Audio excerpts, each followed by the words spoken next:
Chapter 1233. Humph. What do you take the men of the Tang family for? Tang Tianlong's voice was laced with anger. Our family isn't as rich as yours, but we don't care for money. Charlotte calmly replied, That's right. Perhaps money isn't what you want. What you want the most is Rema Group's shares and the political capital you can reap from Rema Group. Am I right? Tang Tianlong didn't say anything. It was hard to refute the facts.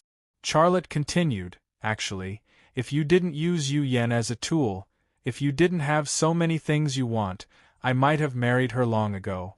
I wouldn't have needed you to play matchmaker. Greed, it's not good to be greedy. I see through you, so I definitely won't let you enter Rema Group and meddle in Rema Group's business. I don't know how you got the news that I might die, so you can't wait to bring Yu Yan back, get my will, and brainwash Yu Yan. Your plan is good, but I want to tell you that Rema Group is a business I'm leaving to my wife and children. Don't even think about it. Tang Buchuan and Tang Tianlong couldn't help but look at each other. In that instant, Charlotte's eyes released a strange light. He didn't know how Tang Buchuan found out about his secrets, but he used his methods to dig up Tang Buchuan's secrets, and even the Tang family's secrets. Buchuan, since they don't welcome us, let's go. Tang Tianlong left as soon as he said so. He and Charlotte had nothing to talk about. He didn't dare say or do the things he said to Tang Yuyan in front of Charlotte. Under such circumstances, there was no point in staying. All right, then we'll go back. Brother-in-law, I wish Xiao Shui a happy wedding. Tang Buchuan also left. Charlotte's gaze returned to normal. You can leave if you want, but you have to deal with this matter first. What is it? Tang Buchuan turned to look at Charlotte. Charlotte said, Didn't you hear it just now? Yu Yan has already severed all ties with you. I'm sure it's painful for her to make this decision, but I support her because it's the right thing to do. You're just leeches attached to her body. Sooner or later, you'll harm her. I'm her husband. I have to protect her and my child. Charlotte, don't push it too far. Tang Tianlong was furious. Tang Yuyan is my daughter. Unless she dies, she will always be a woman of the Tang family. Charlotte's eyes turned cold. Unless she dies? Is this your bottom line? I'm too lazy to talk to you. Buchuan, let's go. Tang Tianlong did not look at Charlotte's gaze. He was also a martial artist, and he knew what that gaze meant. Furthermore, it was the most frightening gaze he had ever seen in his life. Sherboran did not move. He looked at the puddle of water beside Charlotte with a frightened expression. That puddle of water was slowly freezing. Tang Buchuan did not notice it. He pulled Sherboran's hand. Godfather, let's go. We have nothing to talk about with him. Charlotte said coldly, Tang Tianlong, since this is your bottom line, then I'll tell you mine. If you don't agree and set the bottom line of Yu Yan's severing ties with you to be at the level of her death, then my bottom line is that you die. Tang Tianlong and Tang Buchuan's feet seemed to have been sealed by ice, and they could not move. Charlotte added, Also, the Tang family dies.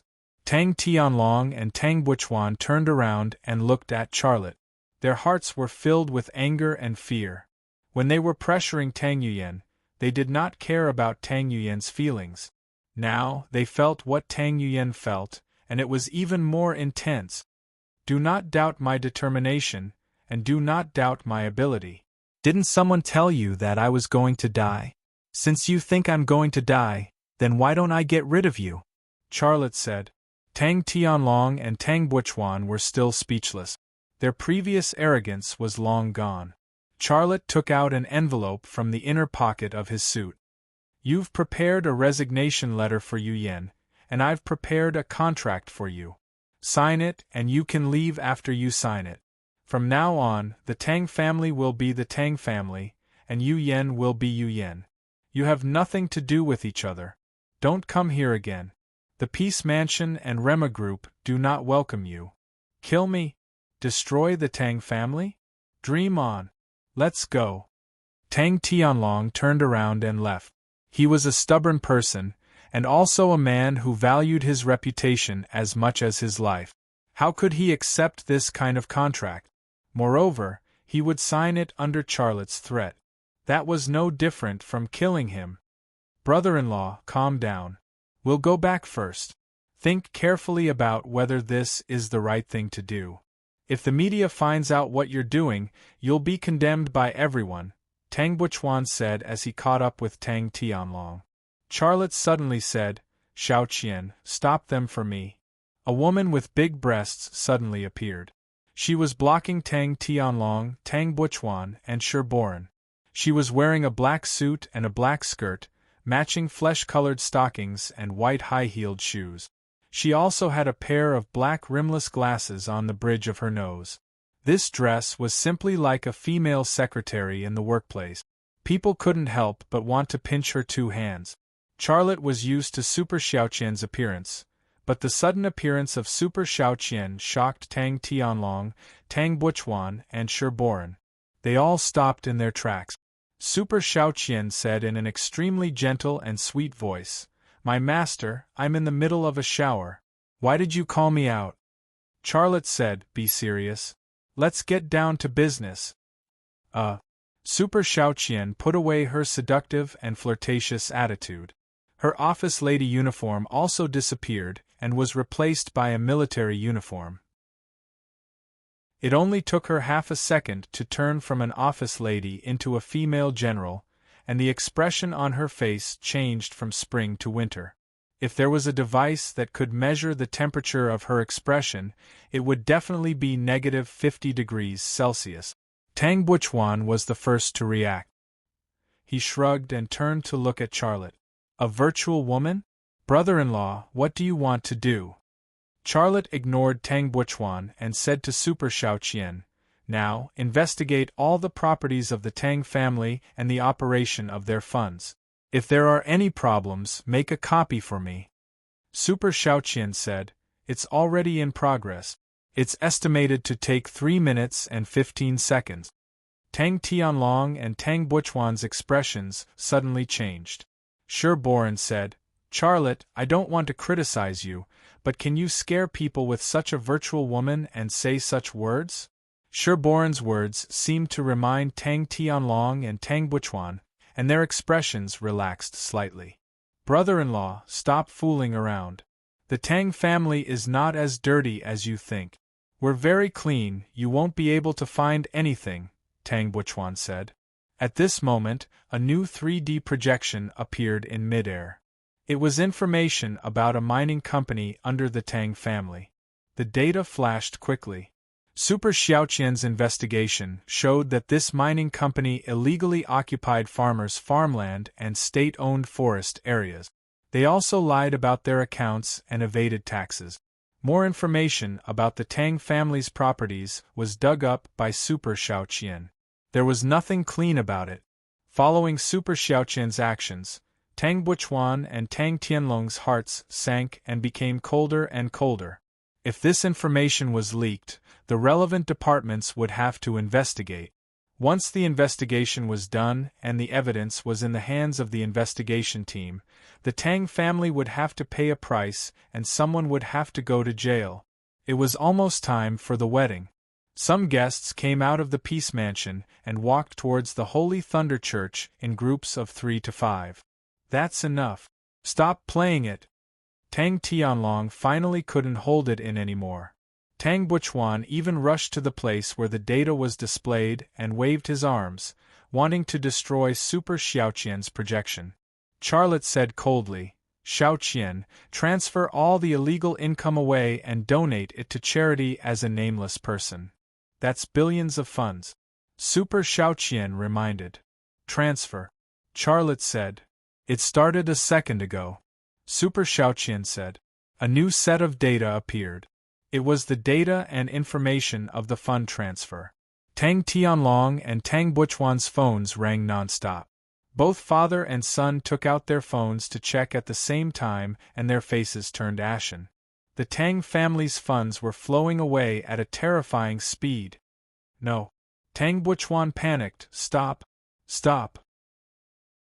Charlotte said, Xiao Qian, send all the illegal evidence to all the investigation department and news media all over the country. It's done. With the brain in Xanadu and the exclusive Holy Thunder satellite, Super Xiao Qian's execution was much faster than before. Tang Tianlong sat on the ground paralyzed. His pride, his thoughts on face, his plans, everything crumbled in this extremely short period of time. He looked at Charlotte with eyes full of hatred. You? I'm Yu Yan's father. You? How can you treat me like this? How can you treat the Tang family like this? Charlotte threw the envelope in his hand in front of Tang Tianlong. I asked you to sign it. You thought I was joking, so I have to prove to you that I'm not joking. Now, I'm giving you one more chance to sign it. If you don't, the Tang family will really be finished, completely finished. Tang Tianlong grabbed the envelope. Ironically, there was a signature pen inside the envelope as well. His hand trembled as he held the pen. The Tang family had placed too much hope on Tang Yuyan. The Tang family even regarded the marriage of Tang Yuyan to Charlotte and the child of Tang Yuyan as the best opportunity in hundreds of years, but they did not expect such an ending.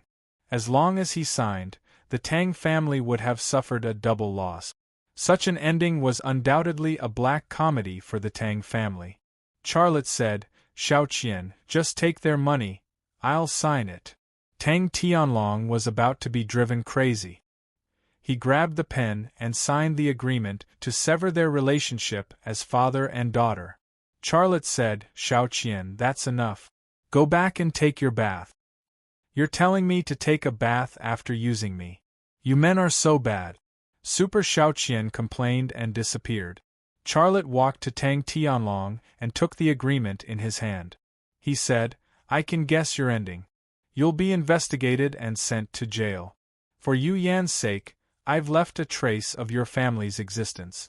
Maybe you'll have a chance to make a comeback in the future. But if you do anything stupid again, I'll cut off that trace and you'll be finished. You doubt my determination. Didn't that person tell you that I was going to die? A dying man like me is capable of doing anything. Tang Tianlong's mind went blank. Charlotte looked at him. Do you think you can replace Yu Yan as the director of the 101 innings? Don't even think about it. I won't let someone like you have a chance to threaten Yu Yan and her child. This time, if someone takes all the blame for the Tang family and you're lucky enough to get away with it, you'll be a traffic police officer. You'll be writing tickets on the street. It's not a bad thing to live a peaceful life until you're old. You. Tang Buchuan wanted to curse Charlotte, but he couldn't say anything. A long line of black cars drove over. They were all Chevrolet Suburban off-road vehicles in the style of the CIA. Xia Lei glanced at the motorcade, a cold smirk forming at the corner of his lips. The person who told Tang Buchuan he was going to die was finally here. Chapter 1234. There was a memory stored in Tang Buchuan's brain. The location was the living room of the Tang family. The characters were the three generations of the family: Tang Yunhai, Tang Tianlong, Zhang Yumei, and Tang Buchuan. That damned girl hasn't been home for several months. It's not a good thing. Tang Yunhai's face was full of anger. She's about to give birth. That child must be close to our Tang family. But if she doesn't come home, how can we educate that child? Tang Buchuan said, I got the news that Charlotte has given Yu Yan a will. It's the same as those women's. If anything happens to Charlotte, she and her child will get 15% of the original shares of Rema Group. He gave it to her? Are you sure? Is your news reliable? Tang Tianlong asked 3 questions in one breath. Tang Buchuan said, I'm sure. The source is reliable. Charlotte took the will to the notary office for notarization, and there's a copy there. Tang Yunhai touched the strand of beard on his chin with excitement in his eyes. Someone told me that Rema Group will surpass Lockheed Martin Corporation to become the world's most powerful arms group, and estimated its market value 10 years later. 10 years later, Rema Group's market value will reach $5 trillion, which is several times bigger than Apple, the world's most valuable company. Tang Tianlong also looked very excited. Money is not the most important thing. The most important thing is that Rema Group is the heart of the country's military industry. If our Tang family can get involved in Rema Group's business, then our children can get political capital from Rema Group that others can't even dream of.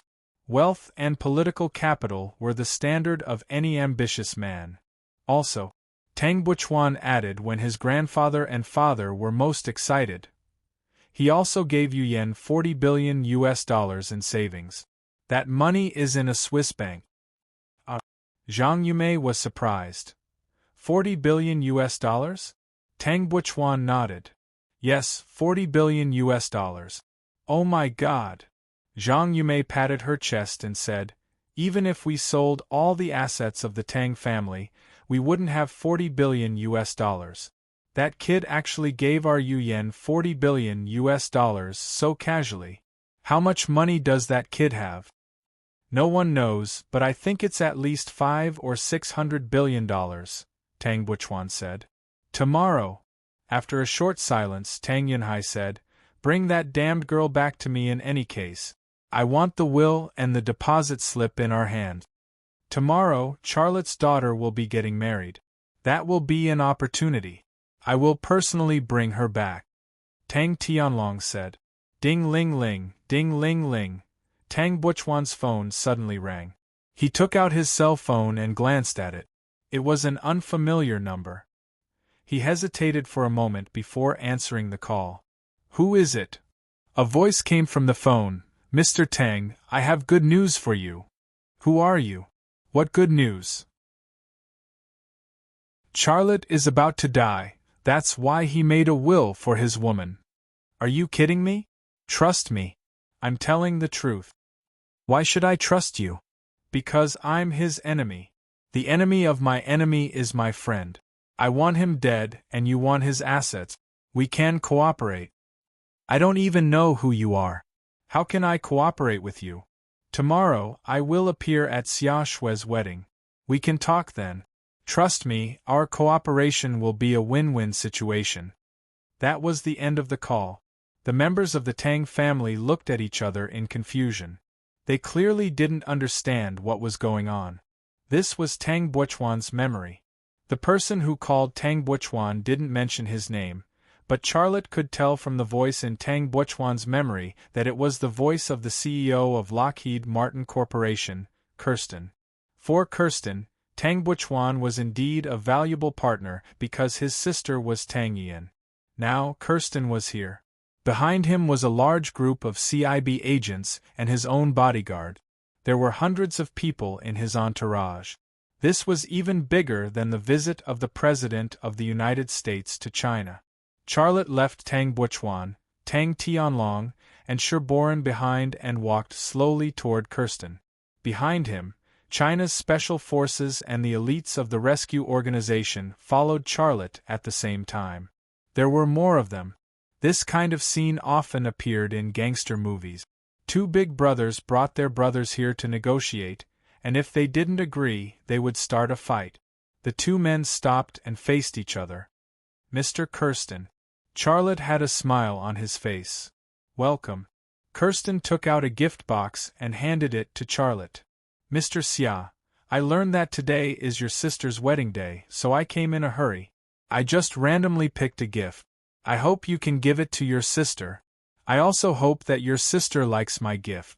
Charlotte's gaze penetrated the gift box and saw what was inside. It was an exquisite bracelet inlaid with many diamonds. The largest was a pink diamond, which was worth millions of dollars. Based on the value of this gift, Kirsten's gift to Xia Shui was indeed a generous one. Charlotte opened the gift box and took a look. He said with a smile, "Thank you. She'll definitely like your gift." It was a Western etiquette to open a gift and compliment it in front of the guest. Even in the face of an enemy, one had to maintain his elegance. Charlotte said with a smile, "Mr. Kirsten, since you're here at this time, please come to my sister's wedding." It's my honor. Kirsten was also very elegant. Please. Charlotte walked to the Holy Thunder Church. From the way they met, no one would guess that they were enemies. Most people would think that Kirsten and Charlotte were good friends. The Tang father and son hadn't recovered from the defeat just now. They saw Kirsten and Charlotte enter the Holy Thunder Church side by side, but they didn't react at all. When they entered the church, Kirsten looked back at Tang Buchuan. Tang Buchuan was slightly stunned, but he didn't know that Kirsten had called him. Charlotte caught all of this out of the corner of his eye, and a disdainful smile appeared at the corner of his mouth. If Tang Buchuan was smart enough, he would realize his mistake and stop completely. If he colluded with Kirsten, he would be digging his own grave. However, would Tang Buchuan and the Tang family realize their mistake and turn back? This was something that no one could explain clearly. However, after this disaster, Tang Buchuan's value in Kirsten's eyes had been greatly reduced. Therefore, Charlotte wasn't very worried that the Tang family would do anything again. Xia Shui's wedding began. Xia Shui held Charlotte's hand as they walked down the red carpet. Ryu Yungnam was waiting at the bottom of the steps of the church with flowers in his hands. Giovanna was standing on the steps with a Bible in her hands. She looked particularly holy in her bishop's attire. Charlotte's 5 wives and 4 children walked behind them. They were Xia Shui's bridesmaids. Liang Jiyu, Xia Long, Xia Jianghe, and Xia Fan were the flower girls, scattering flowers as they walked. However, the 4 children didn't scatter flowers seriously. After a few sprinkles, they threw rose petals at each other. "Mom, brother threw flowers at me," Xia Long complained to Long Bing. Liang Jiyu said, "You threw petals at me first."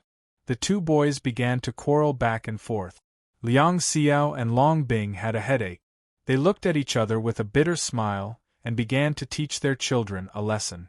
"Xiaolong, today is your aunt's wedding day. If you are naughty and disobedient, I will spank you." Long Bing looked fierce. Liang Xiao also taught Liang Jiyu a lesson. "Jiyu, be obedient, or I will confiscate all your toys when we get home." The 2 naughty children stopped quarreling.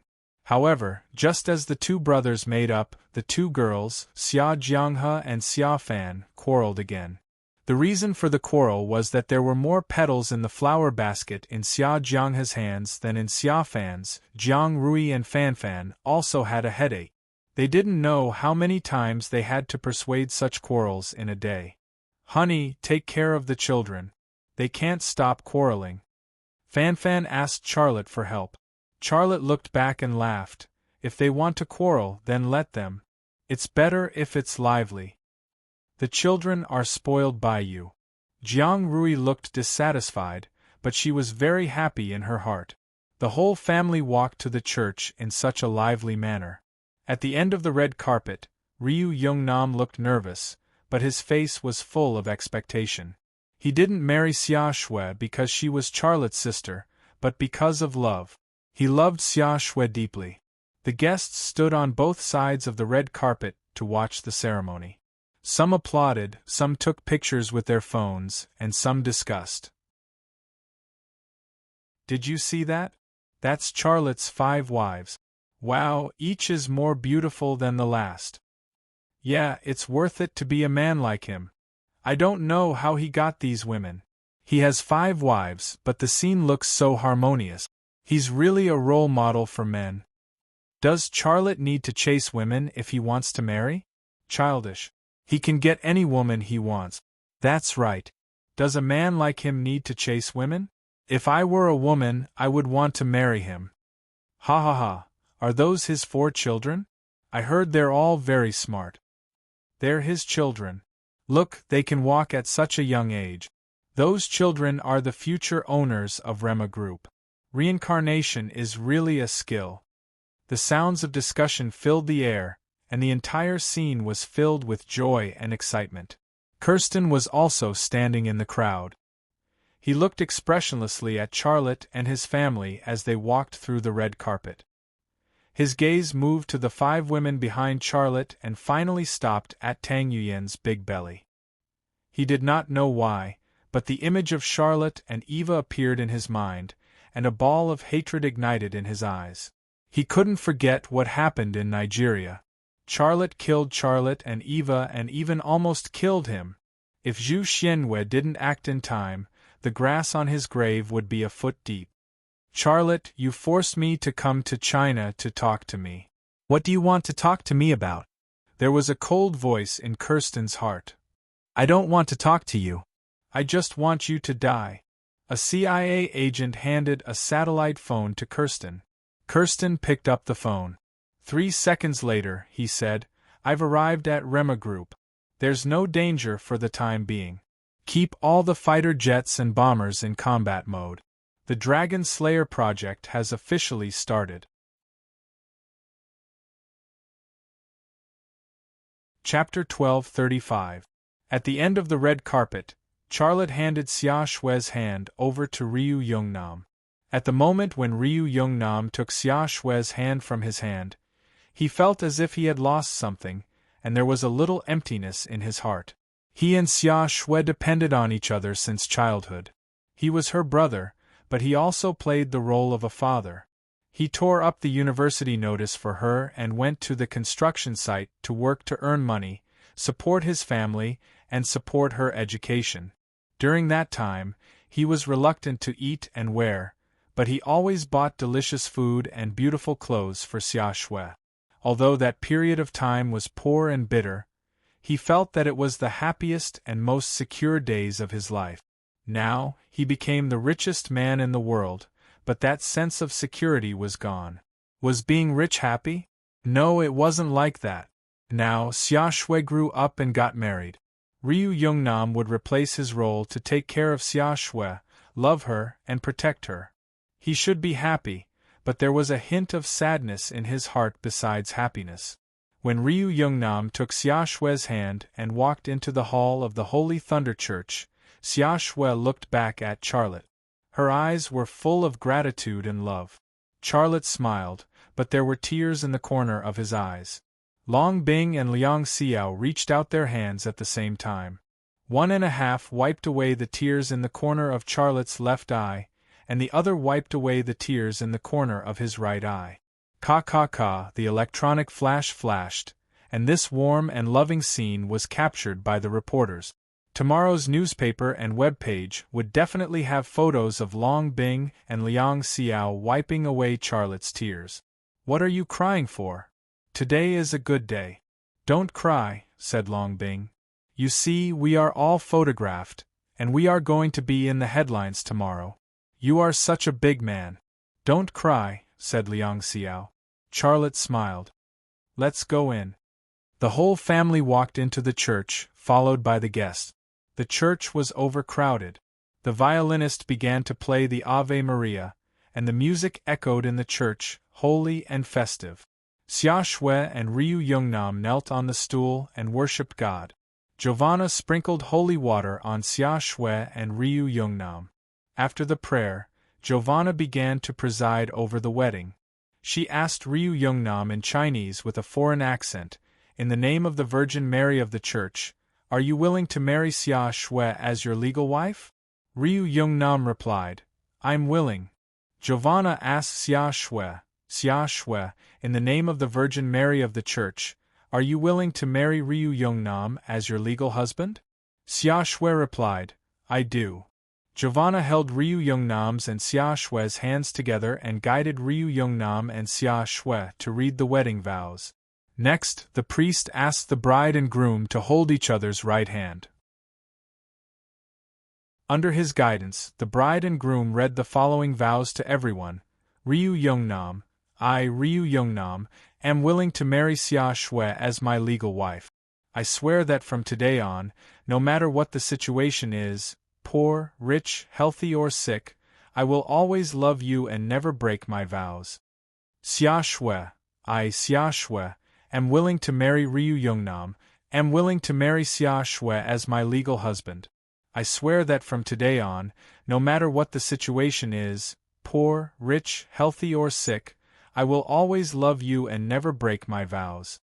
At the end of the vows, Ryu Yungnam and Xia Shui hugged each other and then exchanged rings. Give me a kiss, someone called out. Ryu Young-nam and Xia Shui hesitated for a moment, then they hugged each other and had a sweet long kiss.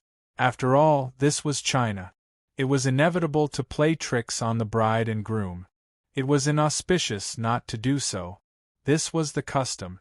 Bless you. May holy thunder give you peace and happiness. Giovanna said, Thank your brother and bow to him. Holy thunder? What kind of god is that? Xia Shui and Ryu Youngnam thought about this question in their hearts, and then the newlyweds couldn't help but laugh. Who cares what kind of god holy thunder is? The happiness at this moment is the most important. Xia Shui and Ryu Youngnam bowed together and said together, Thank you, brother. Charlotte smiled. I wish you happiness. He waved his hand, and Qin Xiang walked over and handed over a wooden box made of rosewood. Qin Xiang winked at Xia Shui. This is your brother's dowry. Xia Shui smiled and said, Brother, I don't want any dowry. Having you by my side is better than anything else. Charlotte handed the wooden box to Xia Shui. This is your brother's intention. Take it. Live a good life with Masahiro. You must be happy. Xia Shui nodded. Thinking of her brother's kindness to her, her nose became sour and tears came out. Charlotte said with a smile, Silly girl, today is your wedding day. Don't cry. Xia Shui really stopped crying. Ryu Youngnam reached over and wiped the tears from the corner of Xia Shui's eyes. His action was very gentle. Qin Xiang said, Open it and see.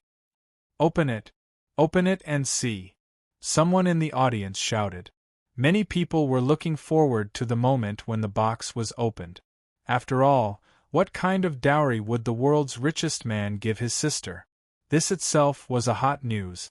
Xia Shui glanced at Charlotte. She seemed to be asking for Charlotte's opinion. Charlotte nodded slightly. Xia Shui opened the wooden box and saw what was inside. She was so shocked that she covered her mouth. Ryu Youngnam, who was standing next to Xia Shui, was also dumbfounded because he saw a $40 billion deposit certificate from a Swiss bank. $40 billion was equivalent to 250 billion yuan. Such a dowry was heavier than a mountain. Qin Xiang suddenly grabbed the deposit certificate and said loudly, The dowry that Chairman Xia gave to his sister is $40 billion. Hong. The church was in an uproar. My God, how could he give so much? Isn't it like suddenly creating a richest woman? The world's richest man is indeed the world's richest man. The dowry that he gave to his sister is $40 billion. I don't know if Charlotte has a sister. Xia Lei had already left the podium while the church was in an uproar. He had done everything he needed to do for Xia Shui's marriage, and his wish had been fulfilled. Next, he was going to step out of the role of brother and enter another role, the role of a demon. Half angel, half demon. This was his current life. The noisy voices were left behind. Charlotte also cleared Xia Shui's figure from his mind. He had to maintain absolute concentration. The 4 female knights came up to him. Stella said, Holy thunder, we've prepared the place for you to meet Kirsten. Charlotte said, I'll go over first. You guys bring Kirsten here. As long as he comes alone, his entourage has to stay. You guys and the brothers from the Rescue Association will be responsible for watching over his entourage. You should bring at least 2 people, Rosa said. Teresa and I will accompany you to meet Kirsten. Teresa said, Yes, Rosa and I will go with you. That guy is very dangerous. Charlotte said, If there are too many people, it will raise his guard. I've decided.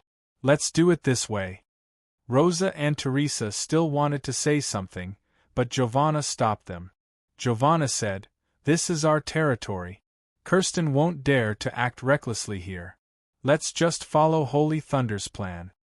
After saying that, she hugged Charlotte and kissed Charlotte's cheek. Teresa and Stella also hugged and kissed Xia Lei. Finally, it was Rosa, the female Italian knight who was cold on the outside but warm on the inside. After kissing Xia Lei's cheek, She moved closer to his ear and whispered, "How about we celebrate your sister's wedding tonight? We miss you very much. We miss you here and there." Charlotte was speechless. Perhaps his sensitive nerves had been triggered.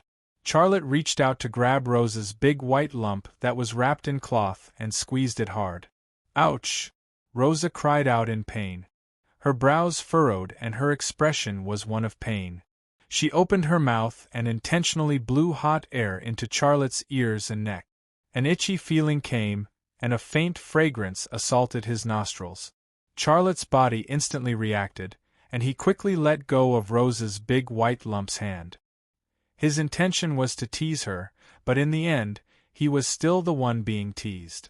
Right now, he had no time to flirt with them or do something even more passionate than flirting. He had been looking forward to meeting Kirsten for a very long time. His plan could only succeed and not fail. However, this was just his wishful thinking. When he squeezed Rose's big white lump, Giovanna, Teresa, and Stella felt as if they had been treated unfairly and surrounded him. Giovanna put her hand into his suit, Stella put her hand on his butt, and Teresa, who was even more daring, put her hand on his thigh and succeeded. This seemed to be a protest through body language. "You can't just pinch Rose's butt and not pinch ours, right? What are you guys trying to do? This isn't the right time." Charlotte was flustered. He could block the top, but he could not block the bottom. He only cared about the front, but he failed to defend the back. It was difficult for two fists to fight against 4 hands, not to mention that the 4 female knights had 8 hands. Holy thunder, there is still half an hour until the time you planned. Hurry up, and if we work hard, we will be able to solve the problem," Giovanna said. A few black lines appeared on Charlotte's forehead. "Solve what problem? Stop messing around. You know what the problem is." Giovanna suddenly came over and kissed Charlotte's lip. The scene suddenly went out of control. Buttons were undone, zippers were undone, and some small items were pulled down. Then, something was grabbed and swallowed. Charlotte had planned everything, but what was happening in front of him was not his plan at all. The reason for the scene going out of control was actually very simple. He had accepted the devotion of the 4 female knights on the snowy mountain, but after staying in Shangri-La for a week, he had never touched them again. How could they not desire a group of female knights who were deeply immersed in the feeling for the first time? Thus, even if it was only half an hour, they were not willing to let it go. When he became one with Rosa, his wife and child suddenly appeared in Xia Lei's mind. He couldn't help but feel a trace of guilt in his heart. But this feeling was quickly drowned out by the feeling of happiness and disappeared. He was already a person who was making arrangements for his funeral, so why would he care about so much? Life was short, so he should enjoy it to the fullest. Half an hour later, the bishop's office was once again a chaotic scene. The female knights were busy putting on their clothes and tidying up their makeup. Giovanna was the most considerate one. She did not care about herself and tidied up Charlotte's clothes like a big white ball. Charlotte said he would do it himself, but she insisted. Looking at the scene of her seriously tidying up her clothes while the big white ball swayed under her eyelids, Charlotte smiled bitterly, and his heart was in a mess. After a while, Charlotte left the Holy Thunder Church through the back door and walked up the mountain. The place he had prepared for Kirsten was the place where Akiko Tsukino practiced swordsmanship. This time, the members of the Zodiac Squad did not return, and naturally, Akiko Tsukino was not here either. That quiet place was the perfect place for him to meet Kirsten.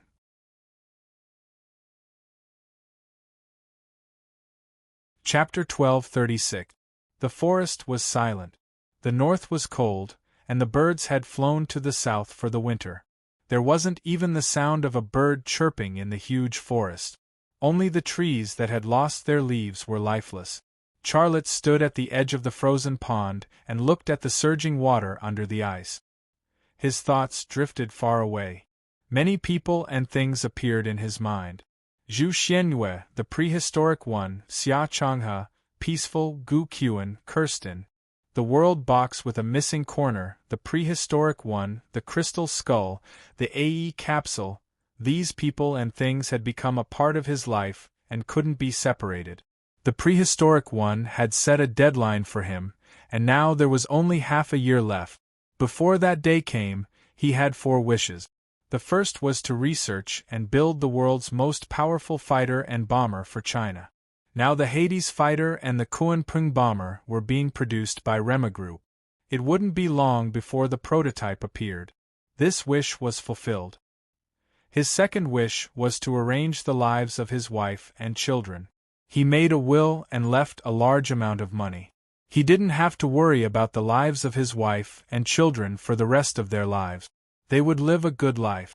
Including his many lovers, he actually had arrangements so that they could live the rest of their lives in peace and without worries. Therefore, this wish was fulfilled. His third wish was to marry Xia Shui to a man she loved and loved. Ryu Yungnam was a good man. He had investigated this repeatedly. Therefore, he was at ease to marry Xia Shui to Ryu Yungnam. Therefore, the third wish was fulfilled. The fourth wish was to unlock the secrets of the world box and the AE capsule. This was his last wish, but he didn't know if it could be fulfilled. There were footsteps behind him. The person who should come was here. Charlotte turned around and saw Kirsten in a white suit. He looked especially clean and spotless in the withered forest.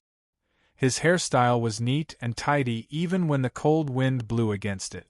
Charlotte looked at Kirsten quietly, but Kirsten stared straight at the cylindrical metal box beside Charlotte's feet. "Why did you arrange to meet me here?" Kirsten asked calmly. "Have you not given up on killing me?" "She won't allow it. You should know very well that if you anger her, you won't have a good ending." Charlotte said, "If I wanted to kill you, I would have come to the United States. I wouldn't have invited you here. My agreement with Williams is for you to come over and talk to us. I just want to talk to you. I won't kill you." "Then why here?" "Because it's quiet enough here, and we can avoid your spy satellites," Charlotte said as he looked up at the sky. Kirsten's gaze moved to the cylindrical metal box on the ground, and a strange light flashed through his eyes. "The box contains the crystal skull, right?" Charlotte's heart jumped and he thought to himself, "He's testing me. If his body has the same evolution as mine, then he should have the ability to see through things.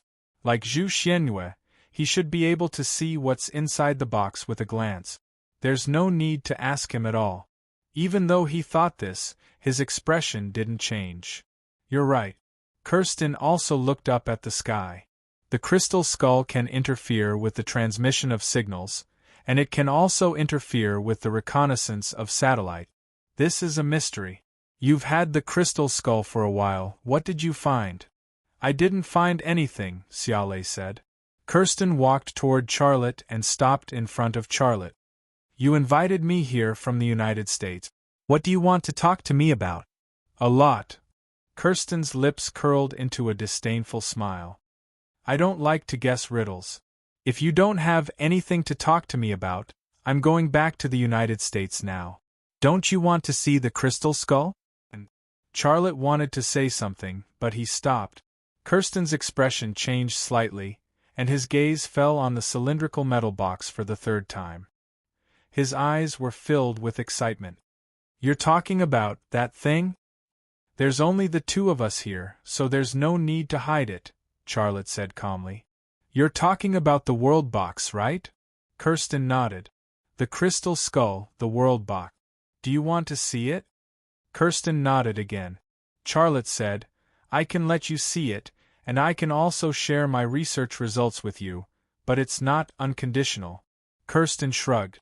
"I knew there's no such thing as a free lunch in this world. Let's talk about your conditions. You've successfully piqued my interest.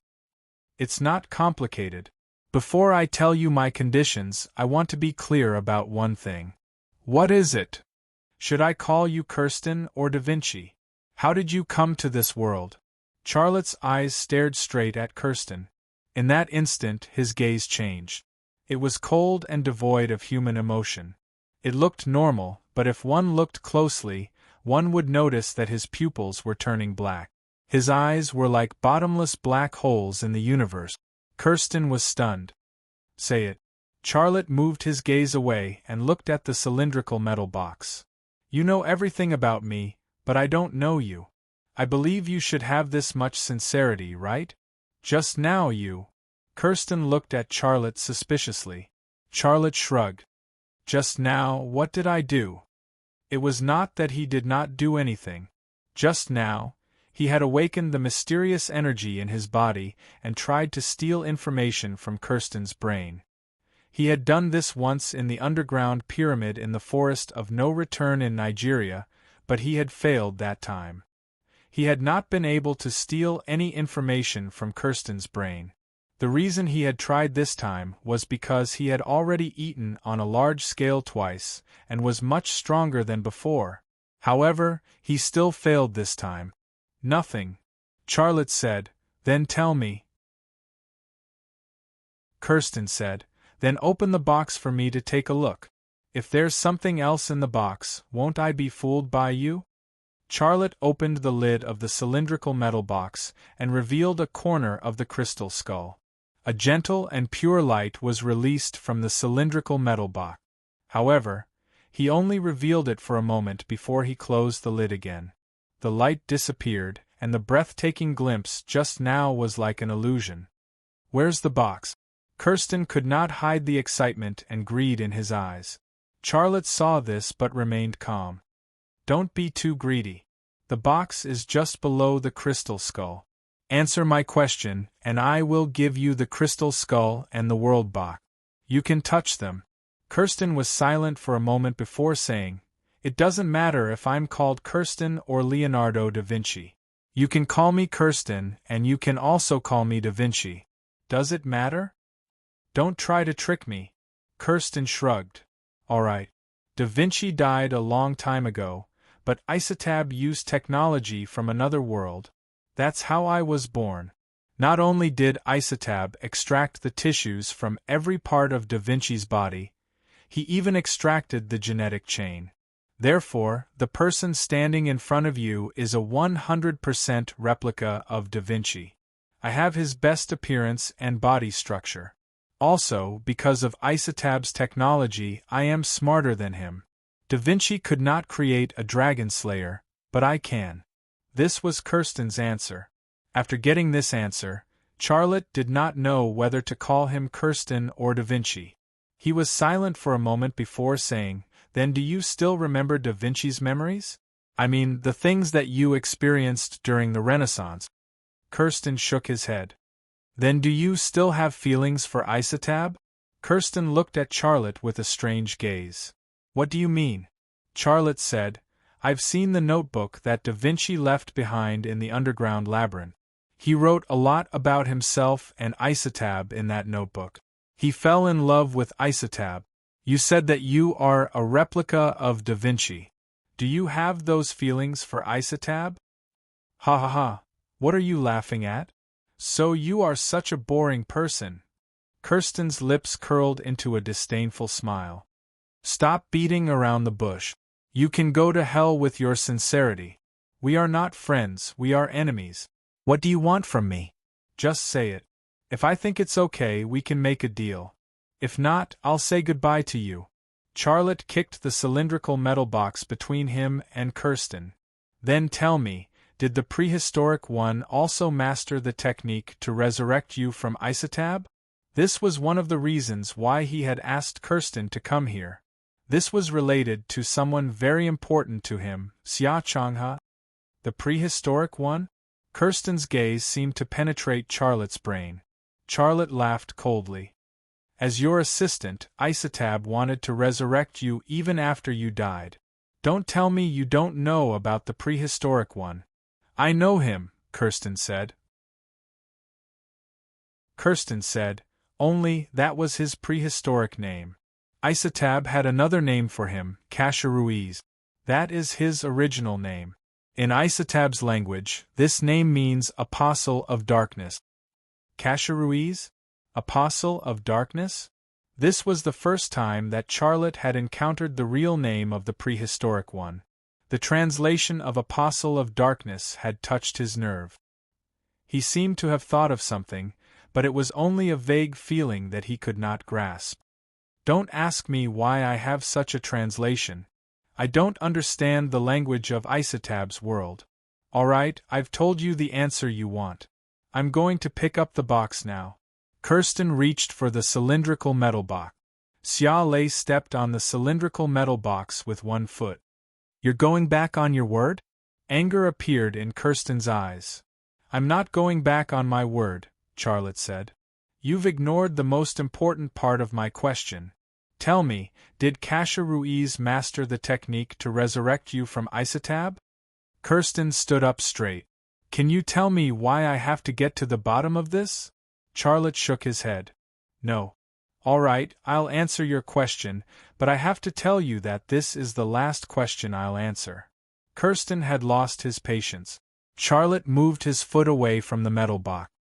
I don't have a definite answer, Kirsten said.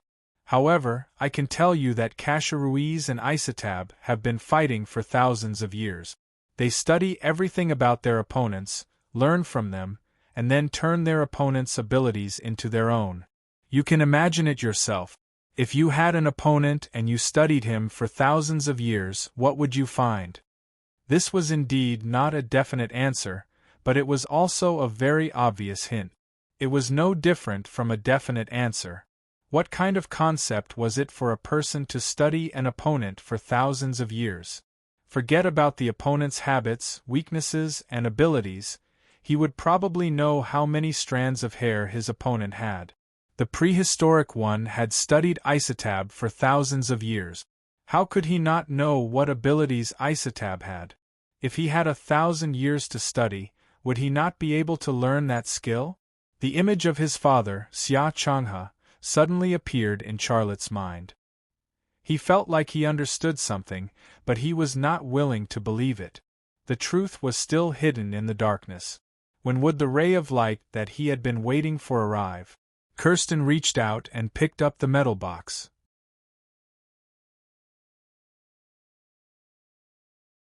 Chapter 12:37. Kirsten opened the cylindrical metal box. Charlotte did not stop him. He just watched. Not only did he not interfere, but his expression was also very calm. A gentle and pure light was emitted from the cylindrical metal box. The crystal skull that was revealed from the box was still as mysterious and unfathomable. Charlotte glanced at the multifunction watch on his wrist. He realized that the watch could no longer receive signals. With just a glance, he shifted his gaze to Kirsten. His gaze changed quietly. It was deep, deep, and deeper, like a black hole collapsing into his brain. This was actually the real reason why Charlotte had shown the crystal skull to Kirsten. He had taken such a big detour just now, but it was all for this step in front of him. The crystal skull could affect a person's brainwaves, cause hallucinations, and even control a person's thoughts. That would be the best opportunity for him to pry into Kirsten's brain and steal all the information. Kirsten held up the crystal skull. His eyes were filled with excitement and agitation. His voice was trembling as he spoke. It's real. The Mayans' crystal skulls are just inferior replicas. Whose skull is this? This is too magical. Charlotte's energy field had already enveloped Kirsten, capturing Kirsten's brain waves at the fastest possible frequency. Kirsten was completely unaware. He was soon affected by the crystal skull's interference. The expression on his face was excited, happy, and sad.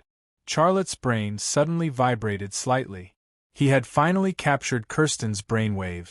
However, what he had captured were all Kirsten's hallucinations. Some images appeared in his brain at the same time. It was an image of Kirsten, Charlotte, and Eva together.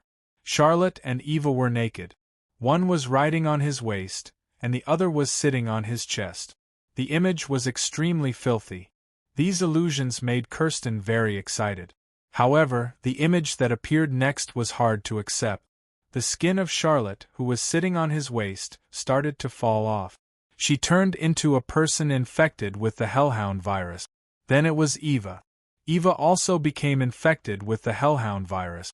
Charlotte had cut him in the very spot that had made him so happy, and it was bloody. Eva's was also covered in blood-colored scales and had cut his mouth and tongue. His mouth was full of blood. This scene made Charlotte feel disgusted, but he had to persist because he knew that this was his only chance. If he missed it, he would never have another chance. No, no. Kirsten mumbled to himself. You guys are dead. You guys can't be alive. Charlotte da Vinci, Eva da Vinci. You guys can't be infected with the hellhound virus, right? I will avenge you, I will. I will definitely kill that yellow pig. Charlotte secretly said in his heart. So those two women are the descendants of Da Vinci. He actually had a relationship with his descendants. It's really dirty. Although he hadn't managed to steal any valuable information, it was a good start that he had managed to dig out this secret. However, just as Charlotte was about to enter Kirsten's mind, he suddenly felt that his brain waves were affected, and he was hallucinating. It was a delivery room. There were two pregnant women lying in the room.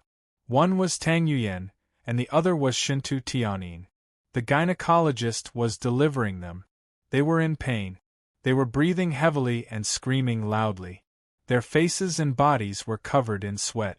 He was standing next to them, comforting them as they waited for the baby to be born. A gynecologist suddenly pulled out a blood-colored baby from between Tang Yuyen's legs and handed it to Charlotte.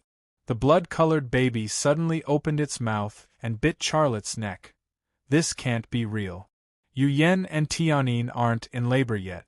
This is an illusion. This is an illusion. Charlotte kept telling himself.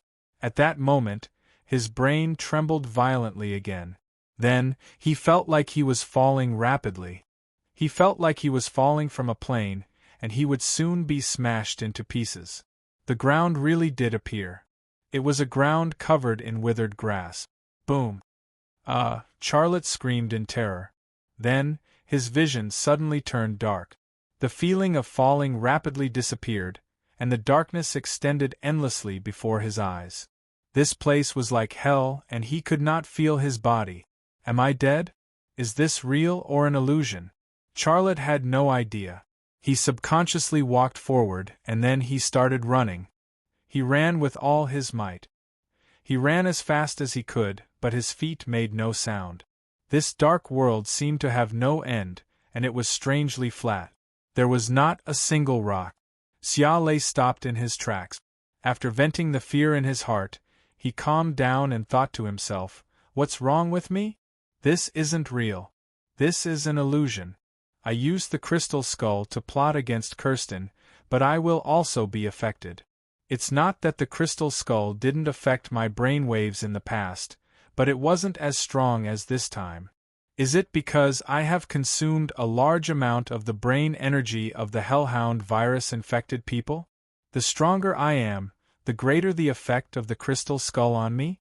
If that's the case, then I've really shot myself in the foot. The stronger the brain waves, the stronger the effect." This was a question that had no answer.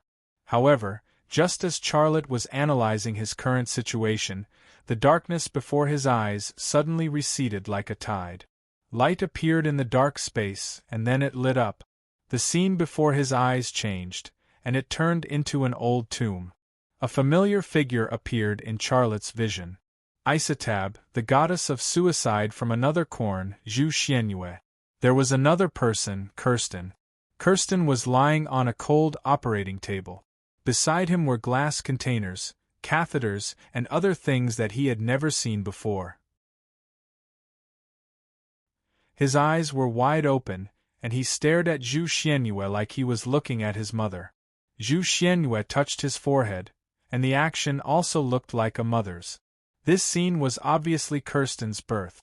Charlotte's heart skipped a beat. This isn't an illusion. This is.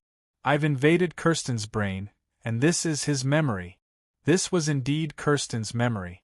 Charlotte's voice was very loud, but Kirsten and Zhu Xianyue in the old tomb did not react at all. Charlotte had no idea why this was happening, but he could guess that it had something to do with the crystal skull. The scene soon disappeared, and it was replaced by the internal affairs of an old family. Kirsten appeared, and with a token and a complicated code, he became the new owner. This old family had never had a real owner, and it operated according to a complicated system. It accumulated wealth and infiltrated the political and military world of America. In the old family, Kirsten met two young girls. They were Charlotte da Vinci and Eva da Vinci. They were both descendants of da Vinci, and from a biological and genetic point of view, they were actually his descendants. After they met, Charlotte and Eva were attracted by Kirsten's handsome looks and super high IQ. Plus, he was the family head that the family had been waiting for, so they soon fell in love with him and slept with him. The scene soon disappeared, and a new scene appeared. It was the internal affairs of Lockheed Martin Corporation.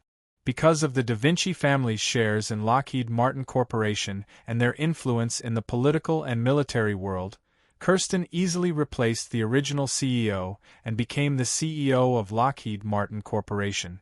He also proposed a series of reform plans. The fourth scene was the underground pyramid in Nigeria. Kirsten planted an explosive device in the tunnel and set up a trap, waiting for Charlotte's arrival. His plan was to kill Charlotte, but what happened later went out of control. He thought that Charlotte would die in the cold pool where the hellhound virus was cultivated, but he did not expect that Charlotte was not afraid of the low temperature and did not need to breathe underwater. Xiaolei had killed Charlotte's good friend, Eva, and had almost killed him. Charlotte had experienced this personally, but it was not complete. And this time, he saw some of the things that happened later. Kirsten was crying by the pool, and Zhu Xianyue walked to his side. "Am I not the person you love the most? Crying for two of your descendants, you are acting like a coward." Kirsten lowered his head, not daring to look Zhu Xianyue in the eyes. Zhu Xianyue said, "I know you want to kill him because he is better and smarter than you. You want to kill him and become the best and smartest man in the world, right?" Kirsten did not say anything, which was a tacit agreement. "You don't have to do that, because he is destined to die." Zhu Xuanyue's voice was heard. "He is just a chess piece of me and Cacheruiz. He is very important, or else I would have killed him long ago. You are mortal enemies, how can you have the same chess piece?" Kirsten's voice was heard. "Cacheruiz and I are indeed mortal enemies, but we have a common goal. Enemies can sometimes work together." "What goal?" "The world box and the secret of the crystal skull." Zhu Xianyue pointed at the sky above her head, and then looked at the energy beam that was gradually dimming. Her voice was faint. "There is a shocking secret hidden somewhere in this universe, and that guy is the only one who has the chance to unlock that secret." "Why him?" Zhu Xianyue shook his head. "Cacheruiz has this secret, but that guy will not share it with me. There is a promise between me and Cacheruiz. No matter how we fight, we cannot kill that guy before the deadline. So, you don't have to think about revenge. He doesn't have much time left. If you want to make him suffer, you can take revenge on his family." "I know." Kirsten's lips curled into a sinister smile. "I know what I have to do. The hellhound virus has awakened, and this world will become a hunting ground. I have sent a signal to my hometown, and they will come soon. We will store a large amount of energy here, multiply our population, and then rebuild our civilization. After leaving here, you have to bring the virus to India and Mexico, and let them break out at the places I designate." Zhu Xianyue said. "Is Nigeria the center of the virus outbreak?" "No, you will know in the future." Zhu Xianyue said. This scene also disappeared. Charlotte's back was cold. The fifth scene appeared. It was a fighter jet manufacturing workshop of Lockheed Martin Corporation. Hundreds of workers and engineers were assembling a black fighter jet. Its shape was extremely strange, like a flattened pyramid. Without a doubt, this strange fighter jet was Kirsten's Dragon Slayer. Boom! Darkness rushed in like a tide, and all the memories disappeared.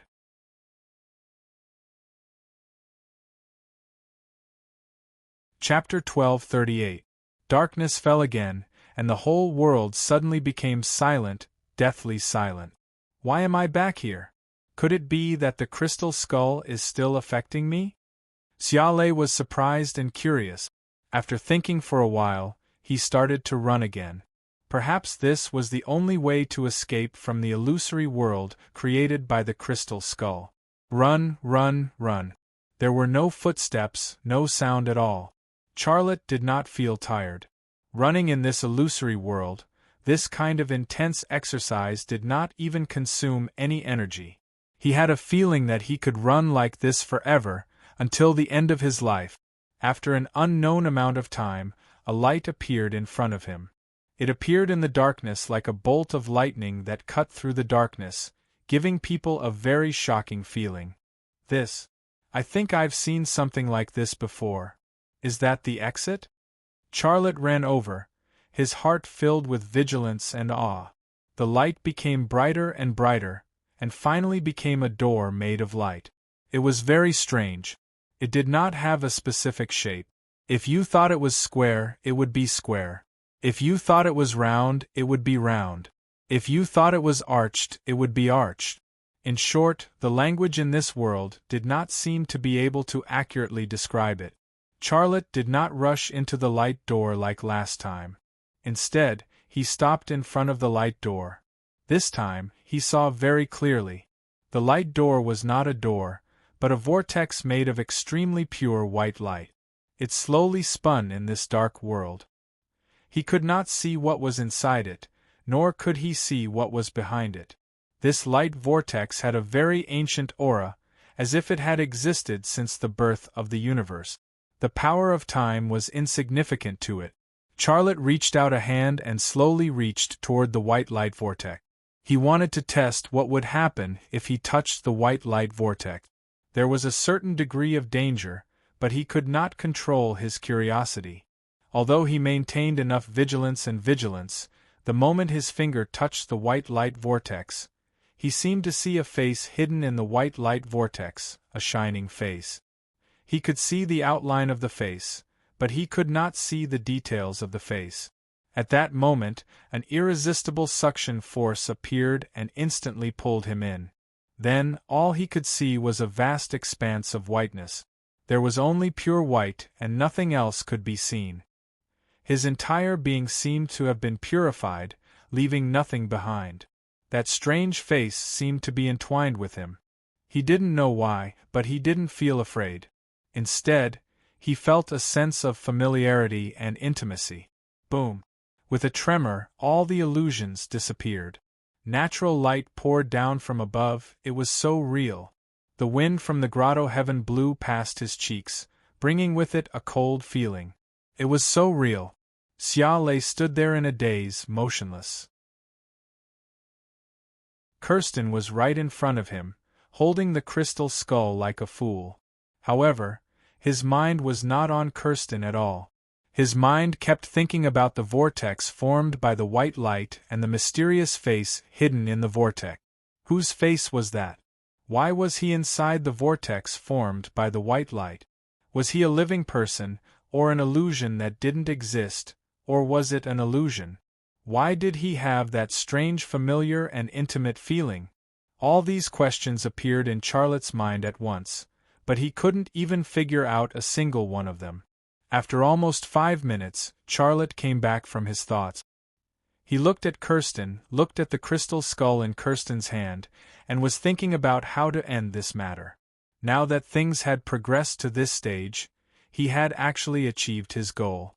What to do with Kirsten was the problem he had to face now. If he wanted to kill Kirsten now, it would be very easy. He could stab him to death, or he could shoot him in the head. However, if he did that, he would have to face the consequences of doing so. Kirsten was the CEO of Lockheed Martin Corporation and the designer of the Dragon Slayer. He was irreplaceable and extremely valuable in the eyes of the people in the Pentagon. If he died here, there was a high chance that war would break out between China and the United States. To make matters worse, he would have to face Zhu Xuanyue's revenge. Even if Zhu Xianwei didn't kill him, she could still attack his family, and that was a consequence that he couldn't accept. There was also the worst-case scenario, which was if Zhu Xianwei or the United States attacked China with the Hellhound virus. The result would be a disaster for the country and its people, and it would be unbearable. It was easy to kill a person. He could kill them on impulse, but after the momentary pleasure, he would have to face the consequences of killing the person. Kirsten wanted to die because his existence would threaten his wife and children, but he didn't have to kill him here. Charlotte had already thought of a better plan than killing Kirsten immediately. Charlotte reached into the cylindrical metal box and took out a box with a chipped corner from the hidden compartment at the bottom. It was the box of the world. The box of the world was an existence that Zhu Xianwei and the prehistoric one were afraid of. Those who came into contact with it would either die or go crazy. What would happen if Kirsten came into contact with it? Charlotte took the crystal skull from Kirsten's hand and placed the box of the world in Kirsten's hand. After Charlotte put the crystal skull into the cylindrical metal box and closed the lid, Kirsten quickly regained his consciousness. He looked at Charlotte cautiously. "What happened?" "Nothing happened," Charlotte said and pointed at the box of the world in Kirsten's hand. "I've fulfilled my promise. Take a look at it quickly. I'll give you 10 minutes. If you don't think it's enough, I can give you more time." Kirsten's gaze moved to his hand and realized that Charlotte had taken the crystal skull away and was holding a box with a chipped corner. His gaze stopped on the box of the world and couldn't move away. The box of the world looked like it was made of bronze. There were strange patterns on it and it looked very old. It gave the feeling that it had existed for as long as the universe had existed. Xia Lei looked at Kirsten quietly, the corner of his mouth curling up into a cold smile. "You've been studying it for so long. What did you find?" Kirsten asked. "I didn't find anything," Charlotte said. "Otherwise, I wouldn't have asked you to come here. You think I know its secret? You're from Isotab. You should know something, right?" Charlotte said. "Of course," Kirsten said. "But why should I tell you?" Charlotte laughed coldly in his heart and thought to himself, "What do you know? You're not even a year old. How could you know the secret of the box of the world? If you knew, why would you take it? You wouldn't even have time to throw it away." That was what he thought, but he didn't show it on his face. "Mr. Kirsten, what do you want from me that you're willing to tell me?" Kirsten said, "Take me to the Rema group. Let me take a look at the fighter jets and bombers you've been researching, and I'll tell you the secret I know." Charlotte smiled. "You don't know anything, do you? I researched it during the Renaissance. Do you think I don't know its secret?" Kirsten hid his true reaction with a disdainful smile. If he hadn't stolen Kirsten's memory, Charlotte might have believed him a little, but after stealing Kirsten's memory, he was sure that Kirsten didn't know anything. Also, there was a loophole in Kirsten's words. He had actually found the fragments of the world core piece by piece and pieced them together to form the box. The box of the world didn't exist during the Renaissance, so how could Da Vinci research something that didn't exist? However, at this moment, Kirsten suddenly threw the box of the world in his hand out. His expression became nervous. "Why are you showing it to me? And you're willing to give me more time? What are you plotting?" "Because you want to see it," Charlotte said calmly. "You think you're the smartest person in the world, but Isotab told you that only I can solve the secret of the box of the world and the crystal skull. You're not convinced at all, so you want to know how far I've researched it. You even want to replace me to solve the secret of the crystal skull and the box of the world, right?" Kirsten sneered. "You think you're the smartest person in the world? Even if you are, I don't care at all. We all have our own destiny. I can see your destiny, but you can't see mine. So, why should I replace you?" This was a hint that Charlotte was about to die. Charlotte only shrugged and didn't say anything. Kirsten carefully examined his palm to see if there were any signs of being poisoned. His palm was as good as new. There were no signs of being poisoned at all. His body didn't feel any discomfort at all. After examining his palm, he relaxed a little. However, he still didn't dare to pick up the box of the world. Charlotte picked up the box of the world and avoided the gap. He was actually worried that Kirsten would stick his finger into the gap. If that happened, Kirsten would be pulled into the box of the world. He would either disappear forever or return to this world as a pile of ashes. "Do you want to look at it again?" Charlotte asked. "No, I don't believe you're that kind. But no matter what tricks you're playing, I'll find out." "You'd better not do anything or you'll regret it," Kirsten said coldly. Charlotte smiled. "Are you threatening me?" "We're done talking. Goodbye." Kirsten turned around and left without any reluctance. Kirsten really wanted to crack the secrets of the box of the world and the crystal skull, but he was able to suppress his curiosity and desire when faced with the crystal skull and the box of the world. That alone made Kirsten a difficult opponent. If Kirsten touched the box of the world, would he go crazy and die like Serenity and the other experts? This was something that could not be predicted, but regardless of whether he would go crazy or die, he believed that time would tell. Do, the satellite phone suddenly rang. Charlotte glanced at it and picked up the call. Giovanna's voice came from the phone. "Holy thunder, we saw Kirsten coming down the mountain. Should we kill him?" Charlotte said, "No, let him go." "Are you all right?" Giovanna asked with concern. Charlotte smiled. "I'm fine. I'll go down now." At the foot of the mountain, a firework suddenly rose into the sky and exploded. It was the white sun fireworks. Charlotte walked down the mountain. He had finished his business, and it was time to celebrate his sister's wedding.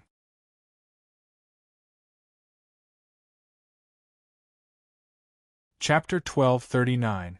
Bang bang bang. Fireworks rose into the sky and chased away the darkness in an instant. It was a dazzling sight.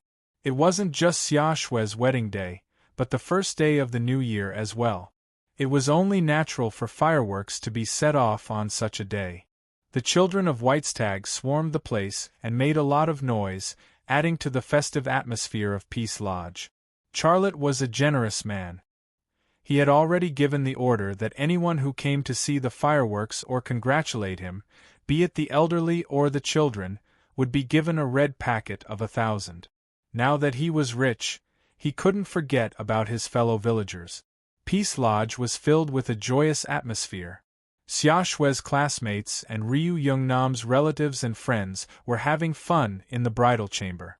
Charlotte wanted to join in the fun, but he didn't think it was appropriate and didn't go in the end. 4 of his 5 wives went instead. Tang Yuyan was the only one who didn't go due to the inconvenience of her health, and stayed behind to accompany him. The 2 of them curled up on the sofa in the study and watched the fireworks outside the window. Their world seemed to be completely different from the outside world. One was peaceful and warm while the other was noisy and noisy. Charlotte looked calm on the surface, but his heart wasn't calm at all. "This is probably my last New Year, right? Yuyen is by my side, but she'll have to spend the next New Year alone. There's also Xiao, Fanfan, Rui, Long Bing. Xia Shui." Xia Shui's face appeared in his mind. A question that he didn't want to think about but had to face surfaced in his mind. Regardless of whether his father, Xia Changhe, was dead or resurrected by prehistoric one using technology from another world, he had to face the problem that his father, Xia Changhe, might not be his real father. So, if Xia Changhe wasn't his real father, then was Xia Shui still his real sister? If Xia Changhe wasn't his father and Xia Shui wasn't his real sister, who were his parents? Where did he come from? Why did he become prehistoric one's chess piece with Zhu Xianyue? Why did Zhu Xianyue say that he was the only one who could unlock the secrets of the world box and the crystal skull? The question of his father's identity led to a whole bunch of problems that gave him a headache. Bang! A firework bloomed in the night sky outside the window. It was shaped like a sparkling chrysanthemum and was extremely beautiful. The children's cheers came from outside the window. It sounded like Liang Jiyu and Xiao Long's voices were inside. The two little guys were forbidden to set off fireworks, but they were so excited when they saw fireworks. When they were 2 or 3 years old, they would definitely secretly set off fireworks. But he probably wouldn't be able to see that anymore. No matter if Xia Shui is my biological sister or not, I treat her as my biological sister. We have been relying on each other for so many years. We are already relatives. I don't care about the blood relationship. Xia Lei thought secretly in his heart. He also made a decision. No matter what the reason was, he would not investigate the blood relationship between Xia Shui and him. Tang Yuyan nestled in Charlotte's arms. Her voice was very gentle. "Honey, my grandfather called me several times this afternoon." Tang Yuyan nestled in Xia Lei's arms. Her voice was very gentle. "I didn't answer his call," Tang Yuyan said. Charlotte was stunned for a moment and then hugged her tightly in his arms. "Yuyan, I hurt your family. Don't you blame me?" Tang Yuyan leaned her head gently on his chest. "I was a little sad when I first found out, but when I thought of what they did to me, I wasn't sad anymore." Tang Yuyan gently leaned her head on his chest. "I was a little sad when I first found out, but when I thought about what they did to me, I didn't feel sad anymore. I won't let anyone hurt my children, not even my father, my grandfather, or my mother. I won't let anyone hurt my children, not even my father, grandfather, or mother." "You just asked me if I blame you. I can give you a very definite answer. I've never blamed you." "You just asked me if I blame you. I can give you a definite answer. I've never blamed you. I know you're protecting me. You actually gave my family a chance, but they didn't want to let go at all. With your ability, you can easily make the Tang family disappear, but you didn't do that. I know it's because of me. You're such a good person. How can I blame you?" Tang Yuyan's voice was full of clinginess. Charlotte breathed a sigh of relief. He was worried that Tang Yuyan would be sad after knowing what he had done to the Tang family. Now that Tang Yuyan told him what was in her heart, he was really relieved. "Husband, it's not easy for us to be together. I can't bear to part with you. I'm satisfied with you. I don't want anything else." Tang Yuyan raised her head from Charlotte's arms and moved her red lips to Charlotte. Xia Lei lowered his head and kissed her lip. Between her lips and teeth, there was a sweet and fragrant taste that made him feel like it was malt syrup. "Aha!" A cough came from the door of the study. The voice was very distinctive. Charlotte didn't need to look up to know that it was his secretary and secretary. Tang Yuyan, on the other hand, hurriedly went to take a look and climbed out of Xia Lei's arms. Her face was also slightly red from embarrassment. It was indeed Qin Xiang who stood at the door, a person between a woman and a man. Tang Yuyan and Charlotte didn't kiss. Charlotte, who was dressed coquettishly, pretended to cover his eyes. "Oh, my eyes are so hot. Don't you know how to pay attention to the image?" Tang Yuyan rolled her eyes at Qin Xiang and said with a smile, "I think it's better to make your eyes swollen so that you can't put on eyeshadow." Qin Xiang walked in and shook her buttocks. Her voice was also shrill. "Oh, Yuyan, I usually treat you as a good sister. How can you say that to me?" "Well, if you have anything to say, just say it," Charlotte said. "After that, I'll give you something." Qin Xiang asked curiously, "What is it?" Charlotte said, "Tell me about you first." Qin Xiang suddenly patted her forehead and said, "Oh, my memory. I came here because your ex-wife is here. She's waiting outside the door." Charlotte was shocked. Tian Yin's pregnancy time was about the same as Tang Yuyan's, and she was also about to give birth. She came to the Peace Bureau's residence with a big belly, so the secret between them was like a ball of fire wrapped in paper. How could it be wrapped? "What's with your expression? Are you going to see her or not? If you don't want to see her, I'll go and ask them to go back." Qin Xiang's mouth showed a smirk. This was the problem. Even Qin Xiang knew that the child in Shintu Tianin's belly was Charlotte's. How could his 5 wives not know? Of the 5 wives, Tang Yuyan was the easiest to pass. Long Bing was also easy to pass. Jiang Rui was also easy to pass. It was just that Liang Xiao and Fanfan couldn't pass. As for Liang Xiao, she could almost tell that the child in Shintu Tianin's belly was his at a glance. There was no reason why. A woman's intuition was very scary, let alone Liang Xiao. Are you going to see her or not? Qin Xiang asked again. Before Charlotte spoke, Tang Yuyan said, Why are you still asking? Hurry up and invite her in. 5th Madam has spoken. Okay, I'll go right away. Qin Xiang turned around and left. Wait. Charlotte stopped her. Are you really going to ask her to go back? I can't bear to go. If you want her to go back, you can ask her yourself. Qin Xiang said. It's not that. Charlotte took out an envelope from the inside pocket of his suit. With a wave of his wrist, the envelope spun and floated towards Qin Xiang. Qin Xiang reached out and grabbed it. She smiled and said, It's not a love letter for me, right? If it's a love letter, you shouldn't let 5th Madam see it. Several black lines suddenly appeared on the forehead of Charlotte and Tang Yuyan. Qin Xiang took the envelope and went out the door. A few seconds later, she turned back and looked surprised. Lazy, you, why did you give me so much money? The envelope contained a deposit certificate from the Industrial and Commercial Bank of China. It was 100 million yuan. Charlotte smiled and said, It's to buy cosmetics for you. No, I can't take so much money. I really can't. You should. If you don't want it, I'll take it back. I'll donate it to charity in your name tomorrow. Charlotte said. Don't. I'm not that kind. I'll take it.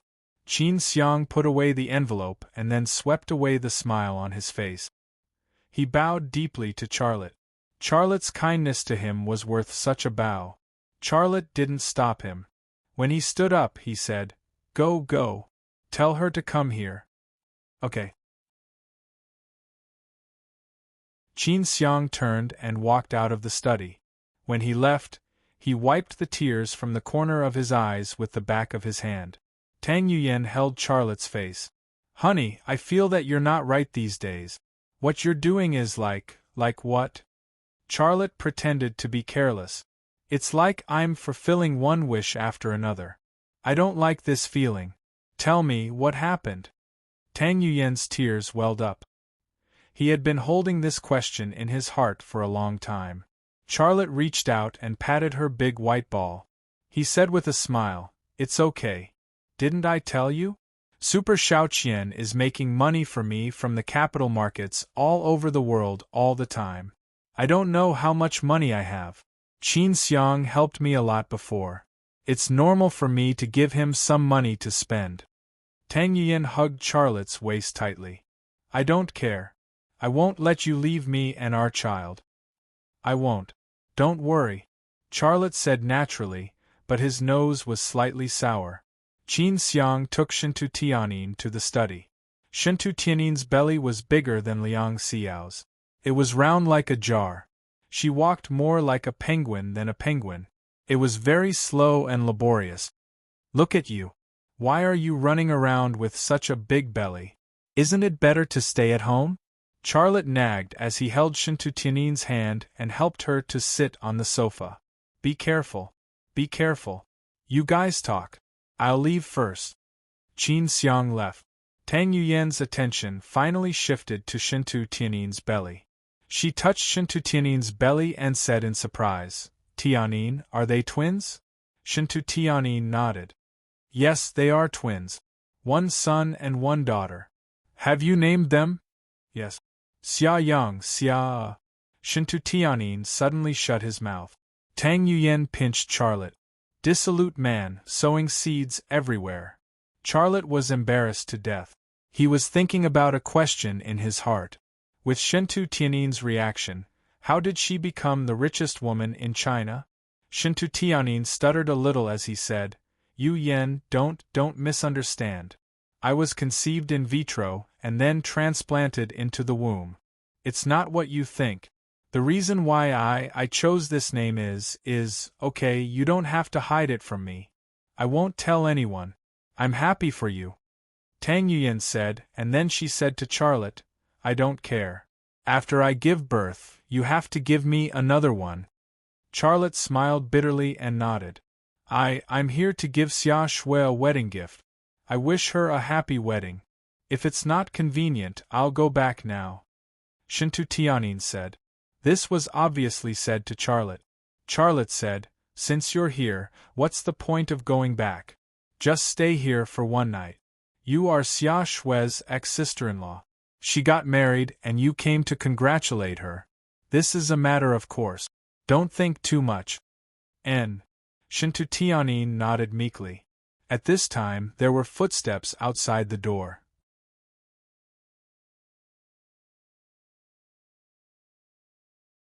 Chapter 1240.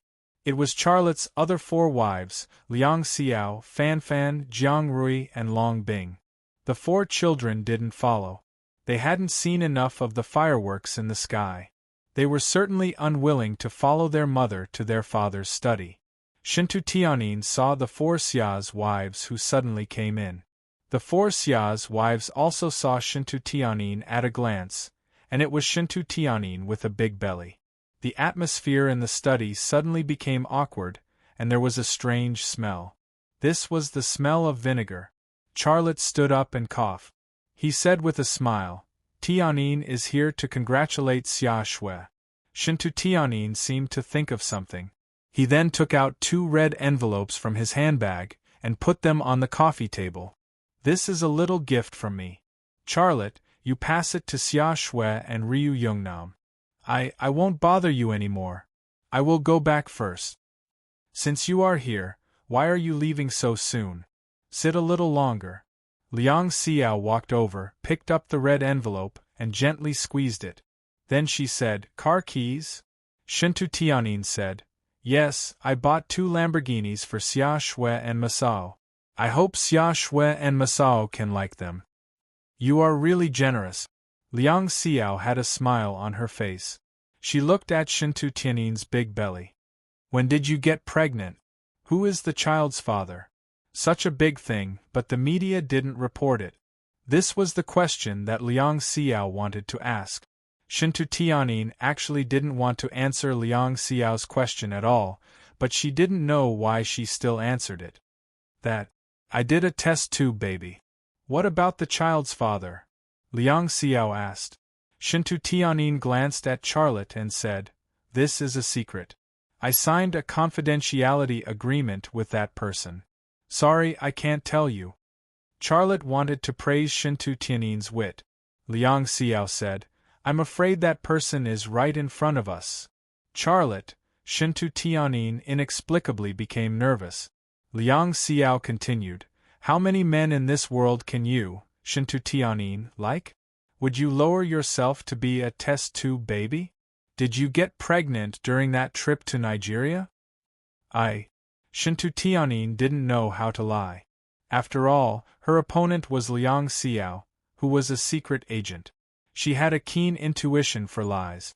What's more, she couldn't hide her love for Charlotte at all. Fan Fan walked to Charlotte's side and said in a very low voice, what did you promise us? Charlotte had a headache. Jiang Rui and Long Bing remained silent. They didn't object, nor did they agree. The atmosphere in the study suddenly became awkward again, and there was a hint of anger. I'm going back. Shintu Tianyin couldn't stay any longer. She was such a proud woman. When had she ever been bullied like this? She felt wronged, and tears welled up in the corners of her eyes. These tears were obviously because of Charlotte. Charlotte didn't speak up for her. But just as Shintu Tianyin was about to leave, Charlotte grabbed her wrist. Stay here tonight. Don't go back. Liang Xiao and Fan Fan couldn't help but look at each other, and tears welled up in their eyes. They could accept Tang Yuyan because Tang Yuyan had sacrificed herself to save them and their children. They didn't accept Shintu Tianyin because Shintu Tianyin was Charlotte's ex-wife, and she had betrayed Charlotte.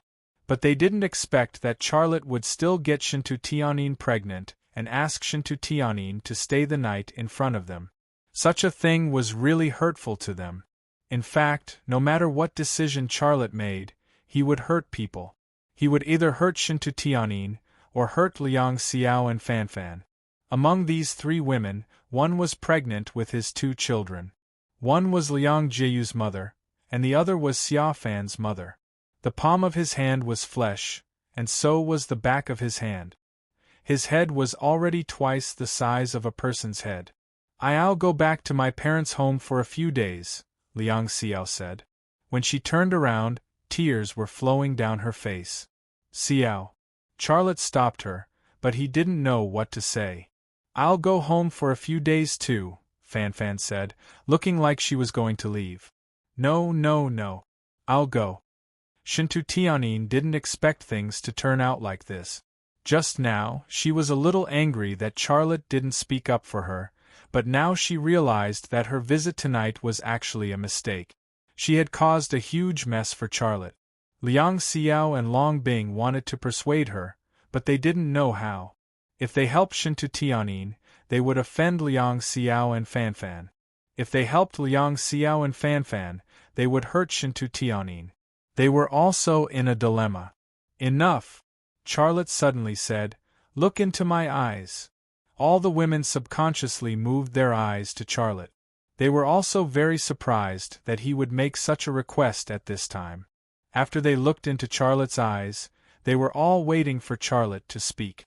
He should have an explanation or a solution to the problem, but after waiting for a long time, Charlotte didn't say anything. Charlotte's eyes changed. They were dark and deep, and his voice was full of magnetism. "You are all sisters who love each other. You love each other deeply and are willing to share everything with each other. You are all Charlotte's wives, and we are the happiest family in the world." This was Charlotte's explanation and solution, deep hypnosis. Apart from this method, he really couldn't think of any other way to solve the problem. This kind of hypnosis didn't hurt the six women's bodies at all. It just implanted a command of deep sisterly love in their consciousness. When they met, it would be triggered so that they would love each other and get along well with each other. This seemed a little disgraceful, but he had no other choice. The purpose of doing this was not only to have 6 wives at the same time, but there was a more far-reaching consideration. That was, if he was not in this world in the future, the 6 women would be like brothers and love each other, which would also be beneficial to the integrity and development of Rema Group. And with the addition of Shintu Tianyin, with her talent in business, she would also help Rema Group. A few minutes later, Charlotte's eyes returned to normal. The 6 women were still in a daze in the study, and they still maintained the posture of looking at Charlotte together. For them, it seemed that someone had used a time-stop device. Charlotte snapped his fingers. This snap was like turning on an electric light. When it was pressed, the light turned on. The 6 women were confused for a moment, then they returned to normal, and the scene suddenly became lively. Tianyin, when did you come?" Liang Xiao greeted Shintu Tianyin intimately. Shintu Tianyin touched her forehead, and she looked a little confused. "I just arrived." "Oh yes, I came to give gifts to Xia Xuan Masao." We are all family, why are you still giving gifts?" Fanfan walked over and reached out to touch Shintu Tianyin's big belly. "I'm so envious of you. You are actually pregnant with twins." Shintu Tianyin smiled and said, "What's there to be envious of? Xia Fan is so obedient, so smart, and now he is running around everywhere. I'm the one envious of you. Besides, isn't your belly empty? Let your husband give you another one." Fanfan hit Shintu Tianyin. "Don't be ashamed." There was laughter in the study. Long Bing sat next to Charlotte and leaned on Charlotte's shoulder. "It's so strange." Charlotte put his arm around her shoulder. "What's so strange?" "I don't know, it's just so strange," Long Bing said. Charlotte was well aware of her reaction, but he would not say it out loud. This was his own secret. If it was a wish for the 6 women to live in harmony and love each other, then this wish had been achieved. My waist is so sore. Tang Yuyan moaned. She frowned slightly and looked a little painful. Charlotte leaned over and said, "Sit down, I will give you a massage." Hubby is so good." Tang Yuyan smiled happily. Charlotte reached out and massaged Tang Yuyan's waist. Her waist had become thicker, but it was still so beautiful, so delicate and soft. It's so comfortable. Be gentle, be gentle. Do you want to break the skin?" Tang Yuyan was so comfortable that she moaned. Liang Xiao, Fan Fan, Jiang Rui, and Shintu Tianyin, who were chatting, all looked over and then walked over to the sofa at the same time. "Yuyan, your belly is already so big, but you are still so unrestrained. You are really shameless," Liang Xiao said. Tang Yuyan said with a smile, "I will light the fire, and you will be responsible for extinguishing it. Isn't this good? In any case, you all want to have a second child."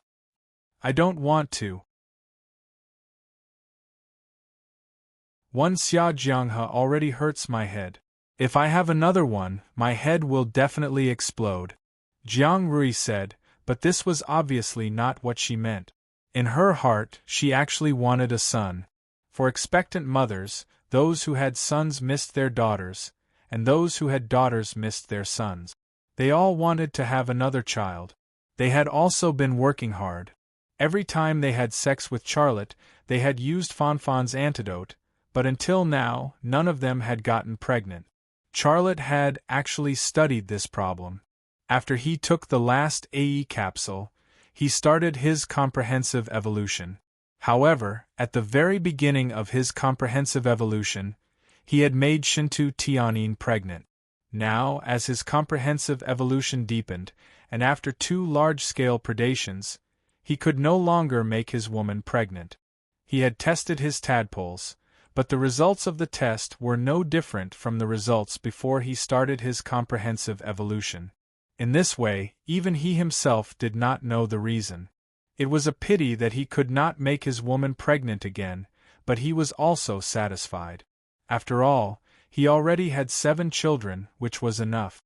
"Hubby, how are we going to sleep tonight?" Liang Xiao went around to Charlotte's back and lay on Charlotte's back. Her plump body was completely pressed against Charlotte's back. It was soft and changed shape. Something in Charlotte's mind was stirred up. "Why don't we sleep together? It'll be lively and fun, and we'll be together. How nice would that be? Go to hell in your dreams." Long Bing stretched out a white finger and poked Charlotte's forehead without much emotion. This was the little dragon girl's orchid punishment. Every woman had their own way of dealing with their husband. Of course, Charlotte also had his own unique skill. He grabbed Long Bing's hand and pulled her into his arms. He bent down and kissed her cherry lips, while his other hand slipped into her clothes. Long Bing's waist immediately twisted, and her little mouth let out an uncontrollable moan. The scene in the study suddenly became chaotic. It was the first time that Shintu Tianyin had seen such a scene. Her face suddenly turned red and she became nervous. "Yuyan, can I sleep with you tonight?" "Sure, let's go. Be careful not to get yourself into trouble."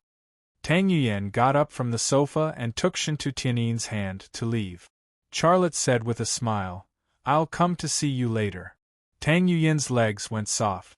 She turned around and rolled her eyes at Charlotte. Shintu Tianyin glared at Charlotte. "You're not allowed to come." Charlotte wanted to say something, but his mouth was blocked by Liang Xiao. Bang bang bang. Someone outside was shooting.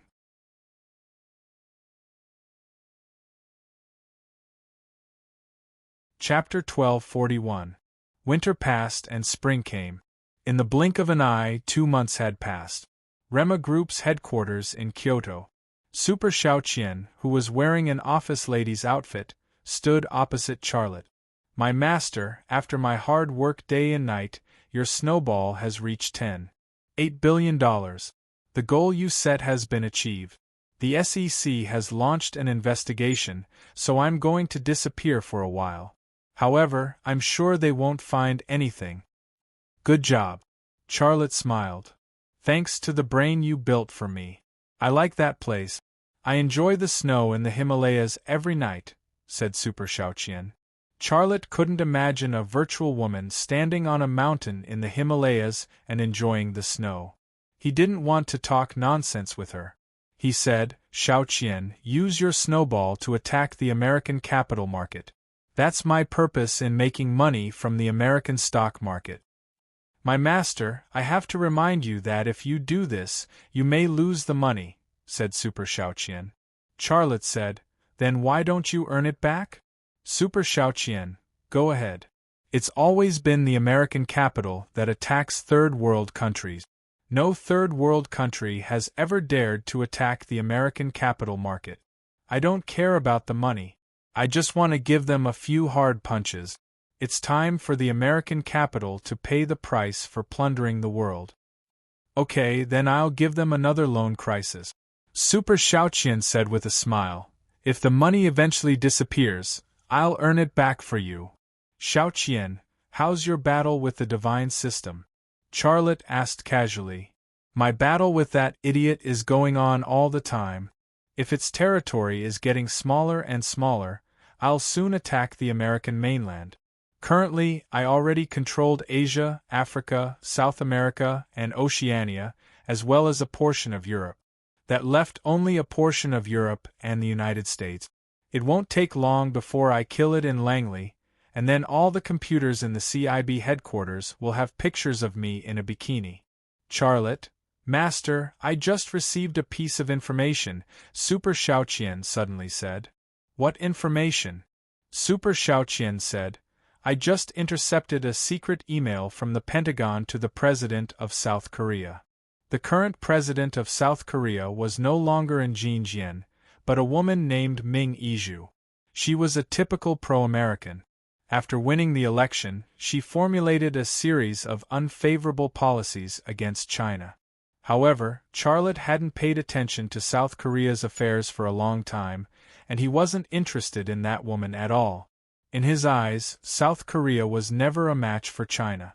That country that was built on a peninsula did not even have the qualifications to be China's opponent. The THAAD program that Xinjiang cancelled has been approved by the South Korean government. A THAAD system is being shipped from Pearl Harbor to South Korea. Charlotte frowned slightly. What are the Americans trying to do? Super Xiaoqian said, your analysis is that your Hades and Kunpeng bombers are about to leave the production line for test flights. The United States installing the THAAD system in South Korea at this time is obviously targeting your Hades and Kunpeng bombers. The so-called excuse of protecting South Korea is just a lie to deceive the public. A disdainful smile appeared at the corner of Xia Lei's mouth. The 7th Fleet's air defense radar can't even detect the Jinka drone and the Spectre drone. How can their THAAD anti-missile system detect Yama and Kunpeng?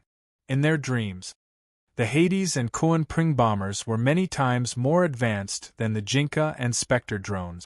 The United States' current anti-missile system couldn't even detect Rema Group's drones, so how could they detect the more advanced Hades and Kunpeng? This was indeed wishful thinking. Master, I'm a bit worried, Super Xiaoqian said. What are you trying to say? This THAAD anti-missile system is a product of Lockheed Martin Corporation. It's a special product, and the chief engineer is Kirsten. Super Xiaoqian said, I found Kirsten's name on the manual that the United States sent to South Korea. This THAAD anti-missile system was developed by him. Charlotte finally had a trace of interest. If it's made by Kirsten, then it's different. Go and check on Lockheed Martin Corporation's Dragon Slayer now. I'm guessing that Kirsten has already built the Dragon Slayer. With the Dragon Slayer, the United States has the capital to do whatever they want. They might make a big move soon. Okay, I'll start investigating right away. Super Xiaoqian disappeared into thin air. Charlotte left the office and went straight to the fighter workshop. The huge fighter workshop was bustling with activity. The engineers and technicians were busy doing the final checks on the two planes. Once the checks were completed, the Rema Group's Yama fighter and Kuan-Pung bomber could be tested. The assembled Kuan-Pung fighter was shaped like the tip of a sword. It had a wingspan of 78 meters, but the weight of such a huge object was only 38 tons. It was almost half the size of the world's most advanced B-2 bomber. The B-2 bomber's wingspan was only 52.43 meters, its length was 21.03 meters, and its height was 5.18 meters. The latter two figures of the Kuan-Pung were 26.52 meters and 6.18 meters respectively. If the United States B-2 bomber and Kuan-Pung bomber were placed side by side, it would definitely be a comparison between a child and an adult. However, the Kuan-Pung bomber was not only big in size. It was powered by four F200LM-119 non-afterburning turbofan engines designed and manufactured by Rema Group. Each engine had a maximum thrust of 124.5 knots.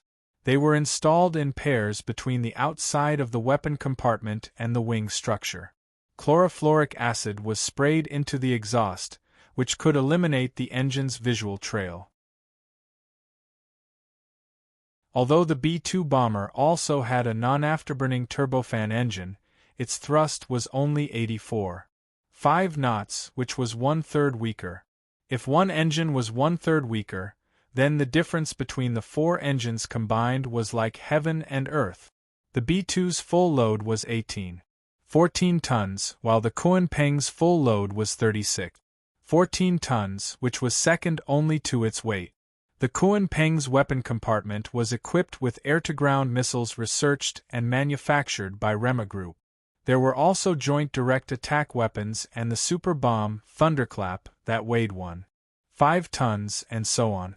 The last data was the flight distance. According to the Kuan-Pung's weight, the amount of ammunition it could carry, and the performance of the engine, its maximum flight distance was 16,000 kilometers.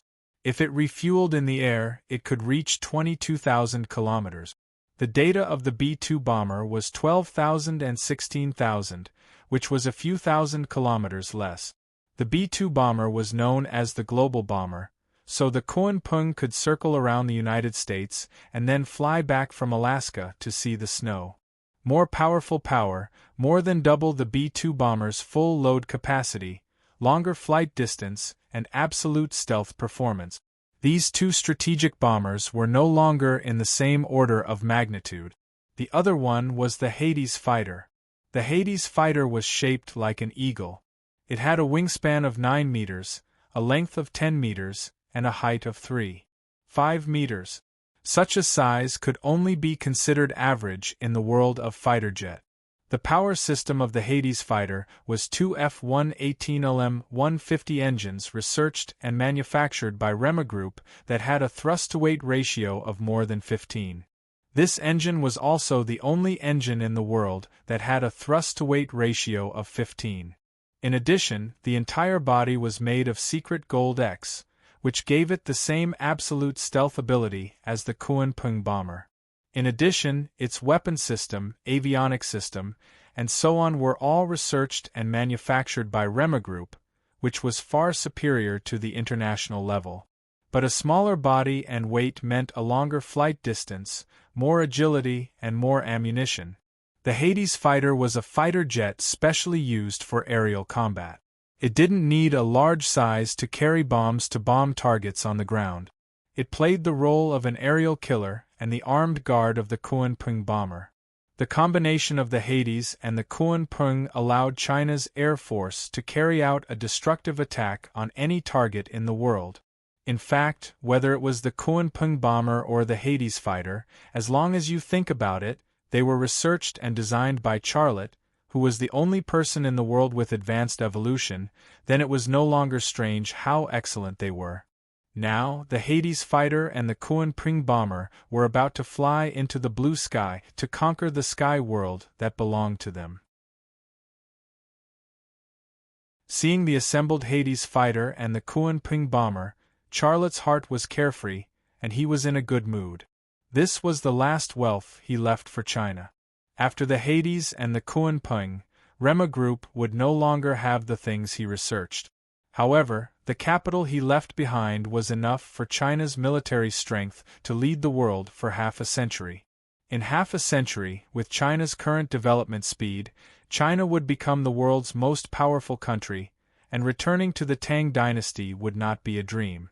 However, after feeling happy, Xia Lei's heart was quietly filled with sadness. He had less and less time left. He made the Rema Group the heart of China's military, and he made China's military strength reach the top of the world, but he couldn't control his own fate. His lifespan was coming to an end, and he had no confidence that he would be able to survive this tribulation. To him, this was truly a speechless irony. Anina and Sylvia noticed Charlotte, and they walked over together. Many engineers and technicians saluted Xia Lei with their eyes, and then continued with their work. Charlotte, a man with this name, deserved the respect of all Chinese. "Lucas, did you see that?" Anina smiled happily. "We did it. Lucas, the Kuan-Peng and Hades are about to fly. How are you feeling right now?" Sylvia put a hand next to Charlotte's lips, acting as a microphone. Charlotte suddenly reached out and hugged Anina and Sylvia. Thank you. We don't need verbal thanks," Anina said.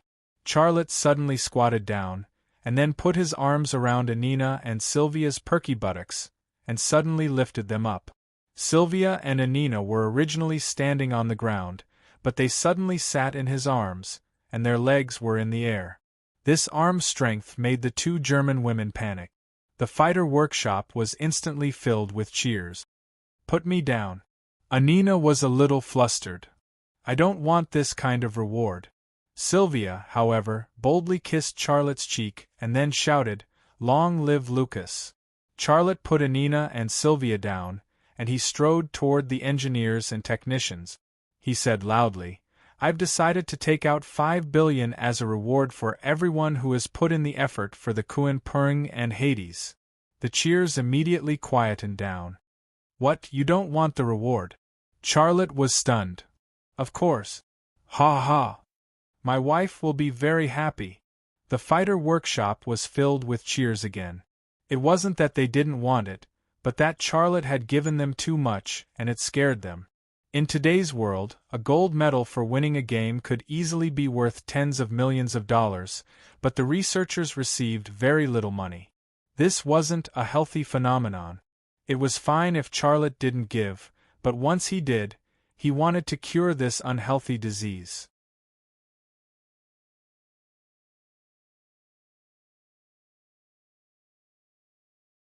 Chapter 1242. Day after day, the test flight of Yama and Kuan-Peng drew closer and closer.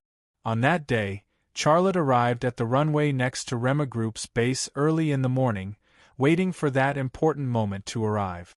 The pilot participating in the test flight of Yama was the best ace pilot in the country, an Air Force colonel named Chen Chongkong.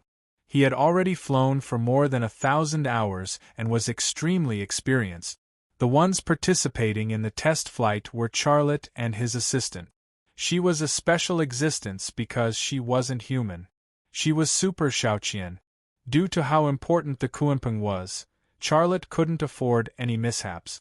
That was why he decided to test it himself. He was the one who decided to have Super Shaoqian act as his assistant. He needed to access the control system of the Kuan-Peng to collect all the data from the test flight and find any inadequacies before correcting them. The test flight of Yama and Kuan-Peng was a major event in China, but there weren't many people there. There were only a few representatives of the military and a few high-ranking officials. The entire town of Whitestag was cleared out. Rema Group gave the townspeople a sizable amount of compensation and allowed them to leave town for a day. Those measures were all for the sake of secrecy. The Hades fighter and the Kuan-Peng bomber were both the weapons of the country.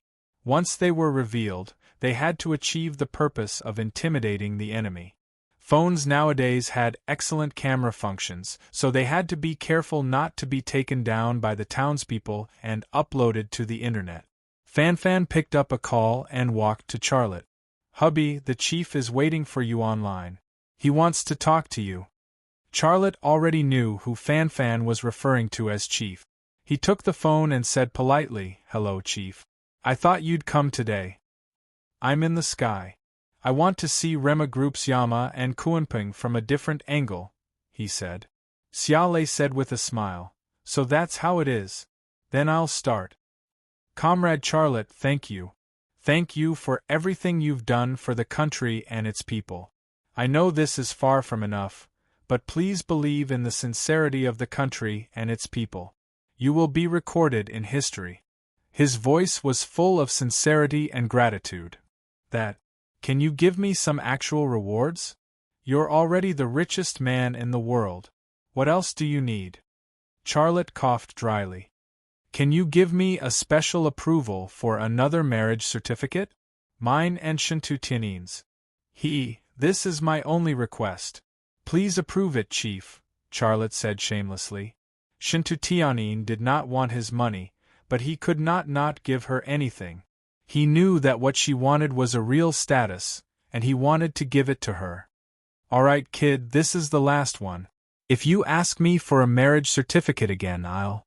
Forget it, I'm about to become a staff member of the Civil Affairs Bureau.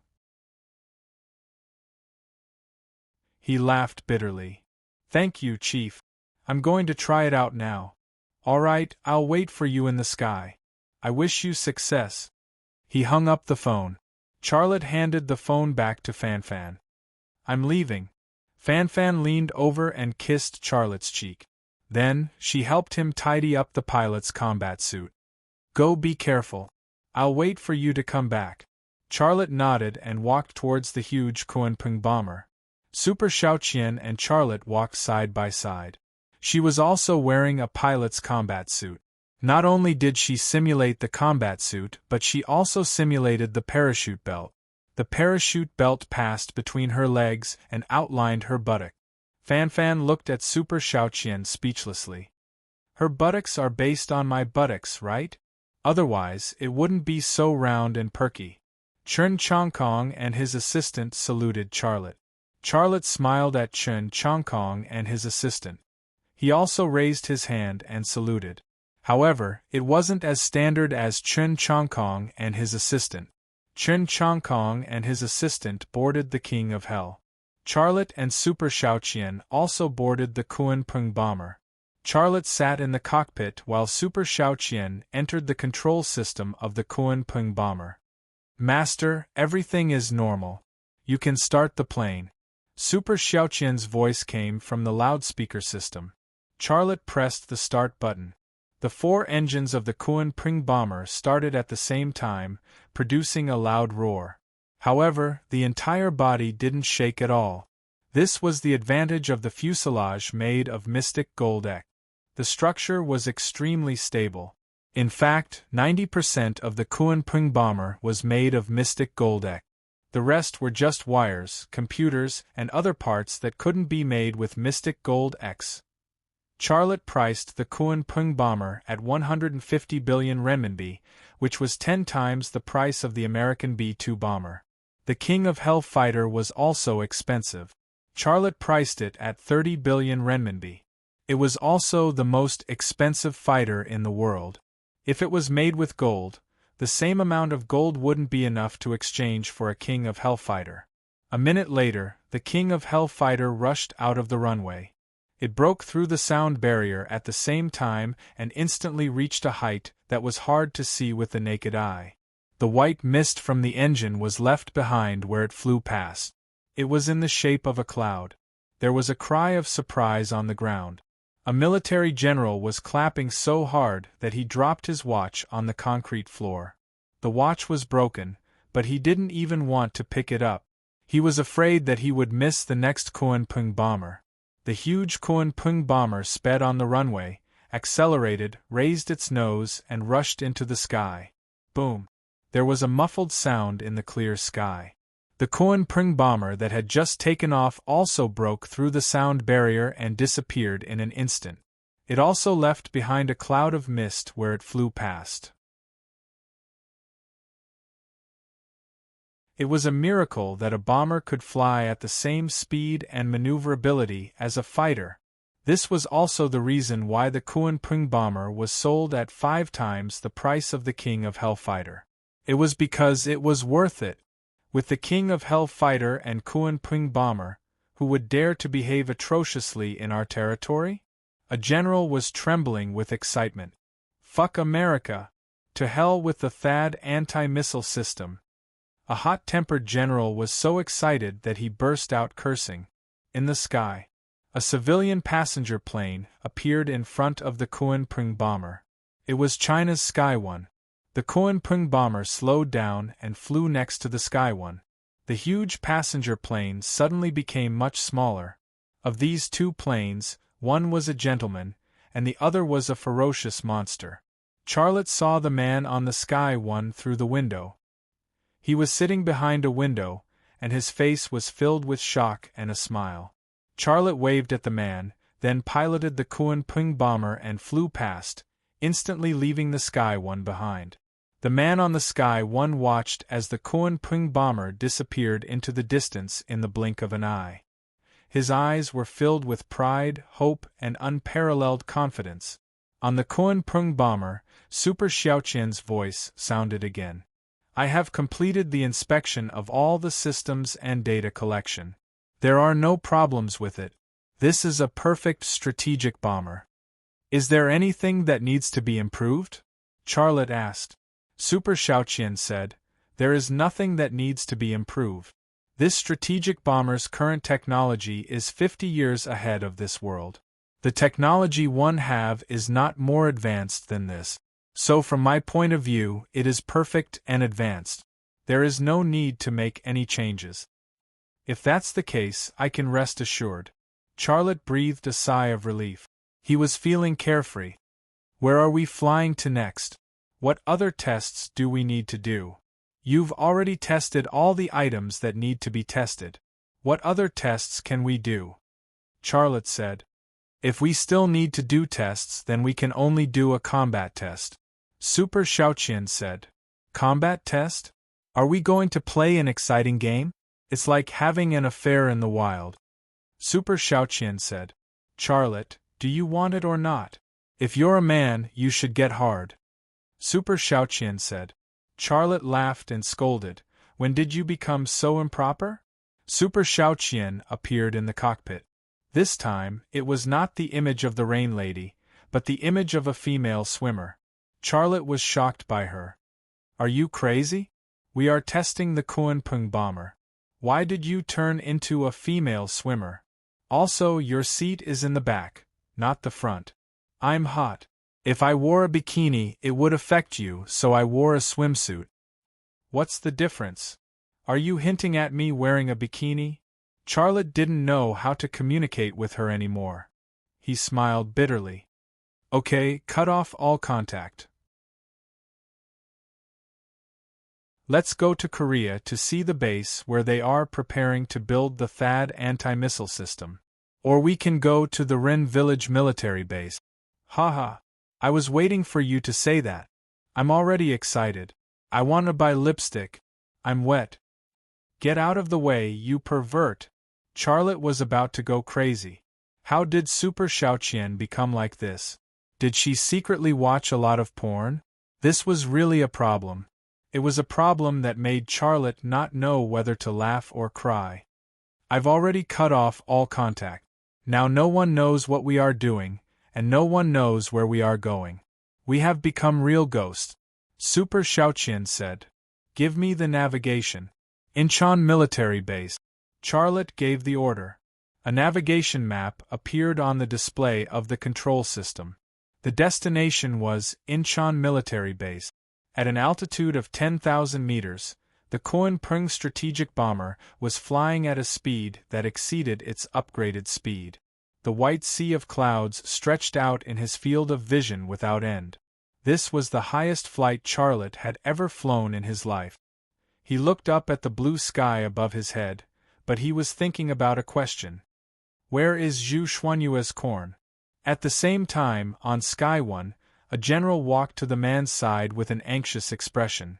Chief, the command center just called and said that the Kuan-Pung bomber has disappeared. No one can contact it. All of our radars can't detect it. Please give us instructions. The man was silent for a moment before saying, "What did the command center say?" The command center's judgment is that the plane has malfunctioned. The worst-case scenario is that the Kuanping bomber has crashed, the general said. What about Hades? The man asked. Everything is normal with Hades, but Chen Chenkong reported that he didn't see the Kuanping bomber either. He doesn't know the situation with it, the general said. The man shook his head, and a smile appeared at the corner of his mouth. The Kuanping bomber is a 150 billion super bomber made by Charlotte. How could it have such a low-level malfunction on its first flight, let alone crash? Don't worry, Charlotte is fine, and his Kuanping Hong is fine at home. But, Chief. The general wanted to say something but stopped. The man thought and said, "The next we'll found the world's most advanced bomber. What do you think he wants to do the most now?" The general shook his head. The man said, "He's gone to cause trouble." The general was stunned for a moment before he said something. His voice was also full of worry. "Chief, he'll get into trouble if he does this. Aren't you going to control him?" The man smiled. "All these years we've been too honest and kind, so they've treated us like sheep. But we're a dragon. We've endured for too long, from the Qing dynasty until now. It's time to reveal our claws and teeth. If he wants to cause trouble, then let him. A dragon has to cause trouble."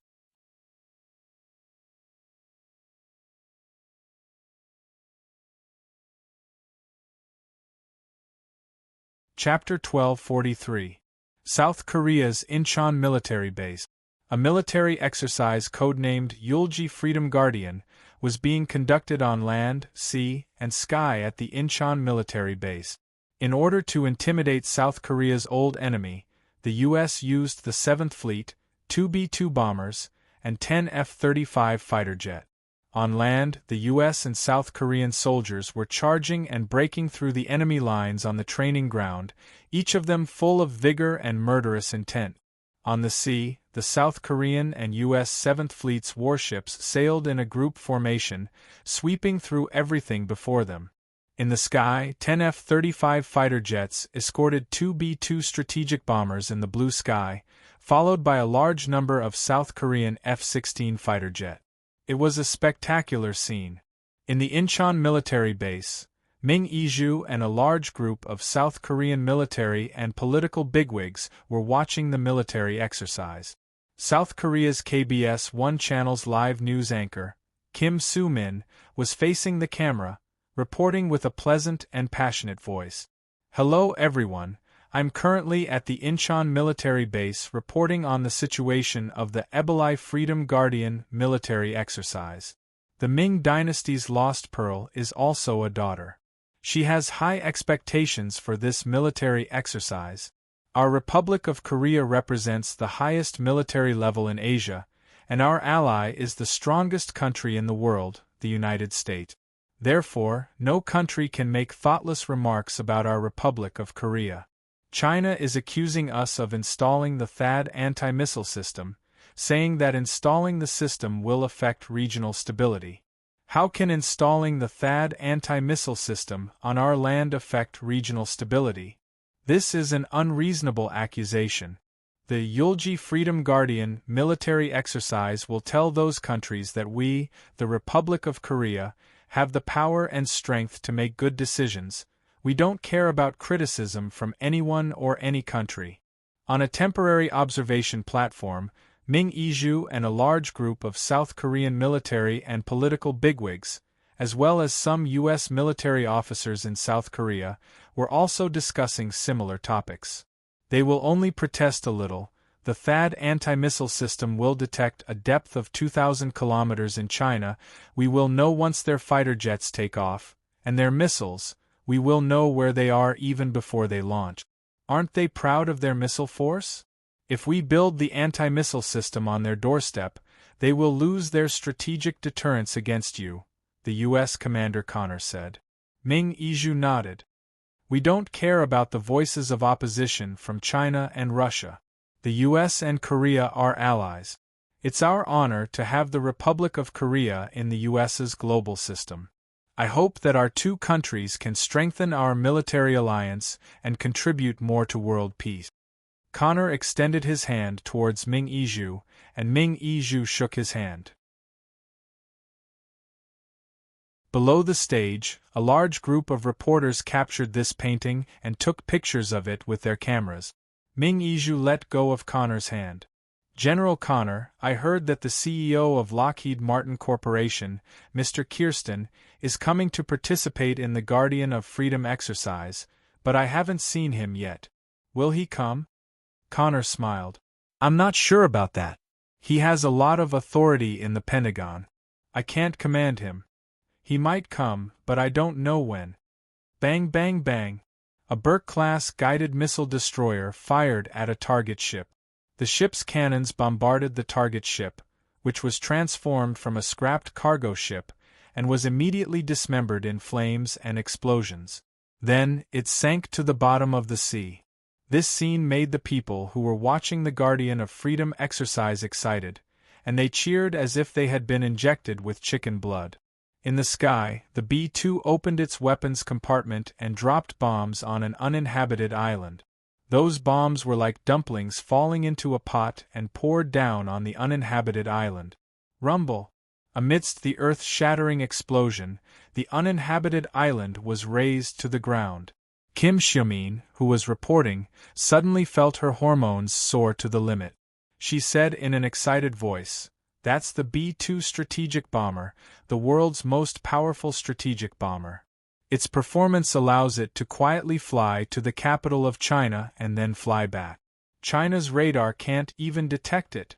Now, our Republic of Korea's military base has 2 B-2 bombers stationed. Our Air Force has reached the top of Asia." Suddenly, someone shouted, "What is that?" The cameraman then moved the camera to the east. At that moment, a black behemoth swooped down from the clouds. Ming Yizhu and Connor could not help but stand up and stare at the behemoth that suddenly swooped down from the clouds. "That's a plane!" a Korean military officer roared. "Oh my God! What a big plane! The B-2 is like a child in front of it. That must be our Republic of Korea's secret fighter. Long live the Republic of Korea!" There was a mess of shouting. Most people thought that the bomber that suddenly appeared was Korea's secret fighter, and they were all excited as if they had been injected with chicken blood. However, the Korean military personnel and the U.S. military personnel at the scene knew very well that the ridiculously large bomber was not a Korean bomber at all, nor was it a joint lease with the U.S. It was an intruder. The U.S. and South Korea's Eboli Freedom Guardians wanted to create a deterrent effect and pave the way for the THAAD anti-missile system to be stationed there.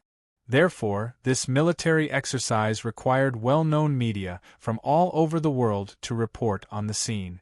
However, in this grand show of force to intimidate the opponent, an unidentified flying object appeared, and the U.S. and South Korea's radar and anti-missile system actually did not detect it.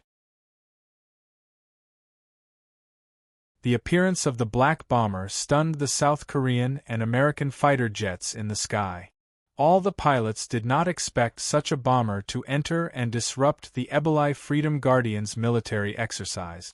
After the cameraman of South Korea's national television station KBS-1 zoomed in, he suddenly saw a logo on the black bomber. When he saw it clearly, he fell to the ground and said with a trembling voice, That's Rema Group's fighter jet." The shout was like a ladle of cold water splashed into a pot of oil, and it exploded. "Enemy attack! All fighter jets, open fire!" Connor grabbed the communicator and roared. His voice rang out on the observation platform, but a woman's voice came from the communicator. "Idiot!" Connor stared blankly at the communicator in his hand. Although he did not understand Chinese, he could guess that a woman was scolding him. At the same time, the image of a female general suddenly appeared on the huge monitor in front of the observation platform. She had a thick cigar in her mouth, and light blue smoke condensed into the shape of a skull above her head. Super Xiaoqian appeared. Super Xiaoqian removed the large cigar from the corner of her mouth, exhaled a mouthful of smoke, and said, "Sorry, we're just passing by. Don't be nervous. We're just passing by in a friendly manner. If you're not friendly, we're not friendly. Do you understand the meaning of friendly? In order to guard against your stupid behavior, I've temporarily taken over your command system, so don't even think about launching anti-aircraft missiles." Super Xiaoqian nagged. Connor roared, "What's going on? Let our fighter jets fight. Shoot it down. F***CK. F***CK. In any case, the ear-piercing air defense alarm still sounded. Without waiting for the fighter jets in the sky to move, the air defense system responded first. 2 Doyle anti-aircraft missiles rose into the air and flew toward the black bomber with a burning tail. However, after the 2 Doyle missiles rose into the air, they deviated from their trajectory like 2 drunkards, and then hit 2 F-16 fighter jet. Boom! Boom! With 2 huge explosions, the 2 F-16s were immediately dismembered, and the fragments fell into the sea with flames. If intruding was a small matter, then the downing of the fighter jets and the death of the pilots was a big matter. Everyone was stunned. On the huge screen, Super Xiaoqian covered her eyes and then loosened her hands. "I've already warned you. Why did you shoot down your own fighter jets? Forget it, we're leaving. You guys continue to play." The female general disappeared together with the cigar. She and everything that had just happened were like an illusion. The black bomber suddenly rose in altitude, breaking through the sound barrier in an instant. The dull sound shook everyone's heart. In fact, the black fighter jet swooped down from the clouds, but it did not approach the American and Korean fighter jets, maintaining a certain safe distance. The one acting was only Super Xiaoqian. After Super Xiaoqian disappeared, it returned to the clouds as fast as it could and disappeared in the blink of an eye. Without the escort of fighter jets, the bomber would be at a disadvantage fighting against the fighter jet. However, with the help of Super Xiaoqian, the Asian Lord, the command center of the Eboli Freedom Guardian military exercise could not pass the order to fight to the fighter jets, so the pilots did not dare to open fire. It was not until 2 F-16s were destroyed by their own Doyle anti-aircraft missiles that some of the pilots realized what had happened. A large group of fighter jets rose in altitude and chased deep into the clouds. There were US F-35s and Korean F-16s in pursuit, dozens of them.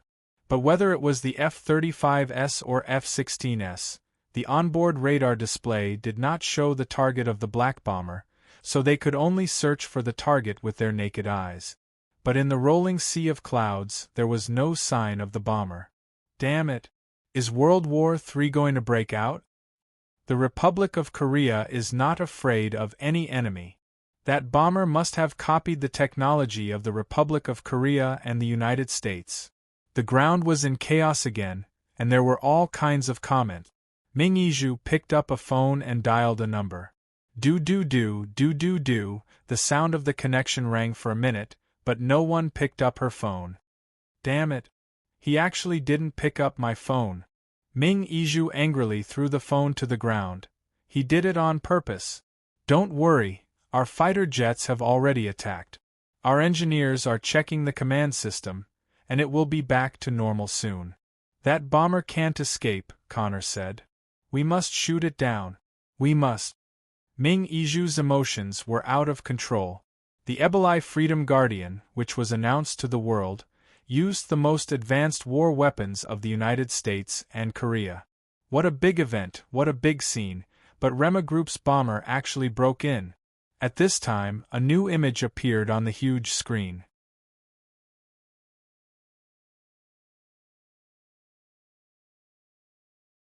Chapter 1244.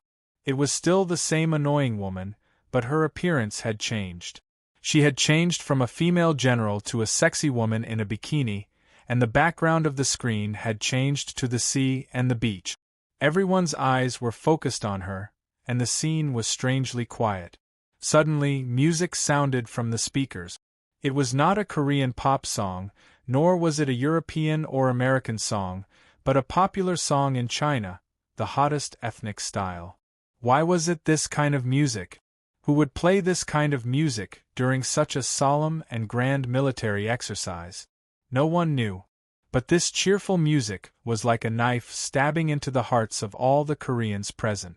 It was supposed to be a military exercise, but a bomber from China had inexplicably intruded, and 2 fighter jets had been shot down by their own anti-aircraft missiles.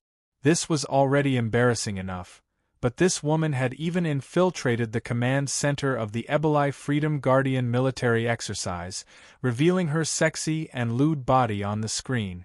The Koreans should be the most prideful race in the world, and the series of events that had just happened was even more humiliating than being slapped in front of them and spat on their faces.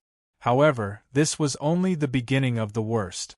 Super Xiaoqian, who appeared once again as a bikini girl, felt that she was going to shake her buttocks on the screen.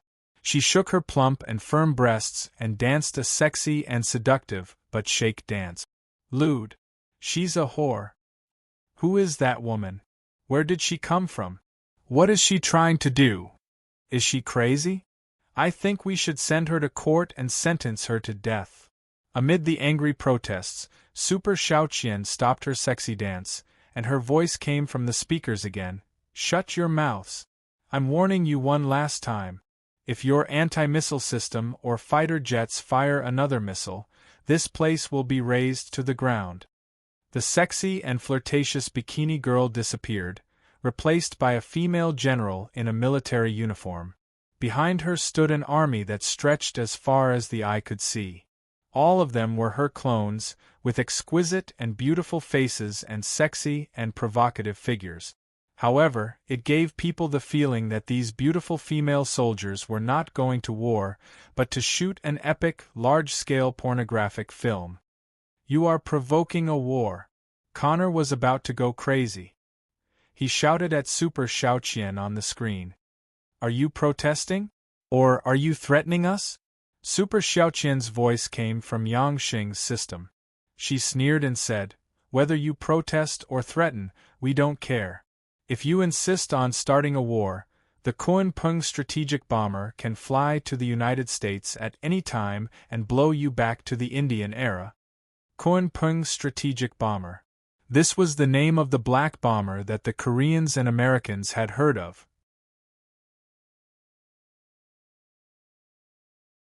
But they didn't know what the Kuan-Pung was, nor did they know what the Kuan-Pung was, nor did they know what it meant to the Chinese. The rock soared with the wind, soaring 90,000 li. In the Chinese world, the legendary Kuan-Pung was a mythical beast that ruled the skies. At this moment, the huge display screen changed to a different video. In the blue sky, numerous Yama fighter jets covered the incomparably huge Kuan-Pung strategic bomber flying over the peninsula. Each Kuan-Pung strategic bomber was a terrifying demon. Because of its size, even the B-2 bomber appeared much smaller, let alone the Kuan-Pung fighter escorting it. What kind of fighter is that? Why haven't I seen it before? Aren't those black bombers the same ones we saw just now? This video. Are they coming to bomb us? Is World War III going to break out?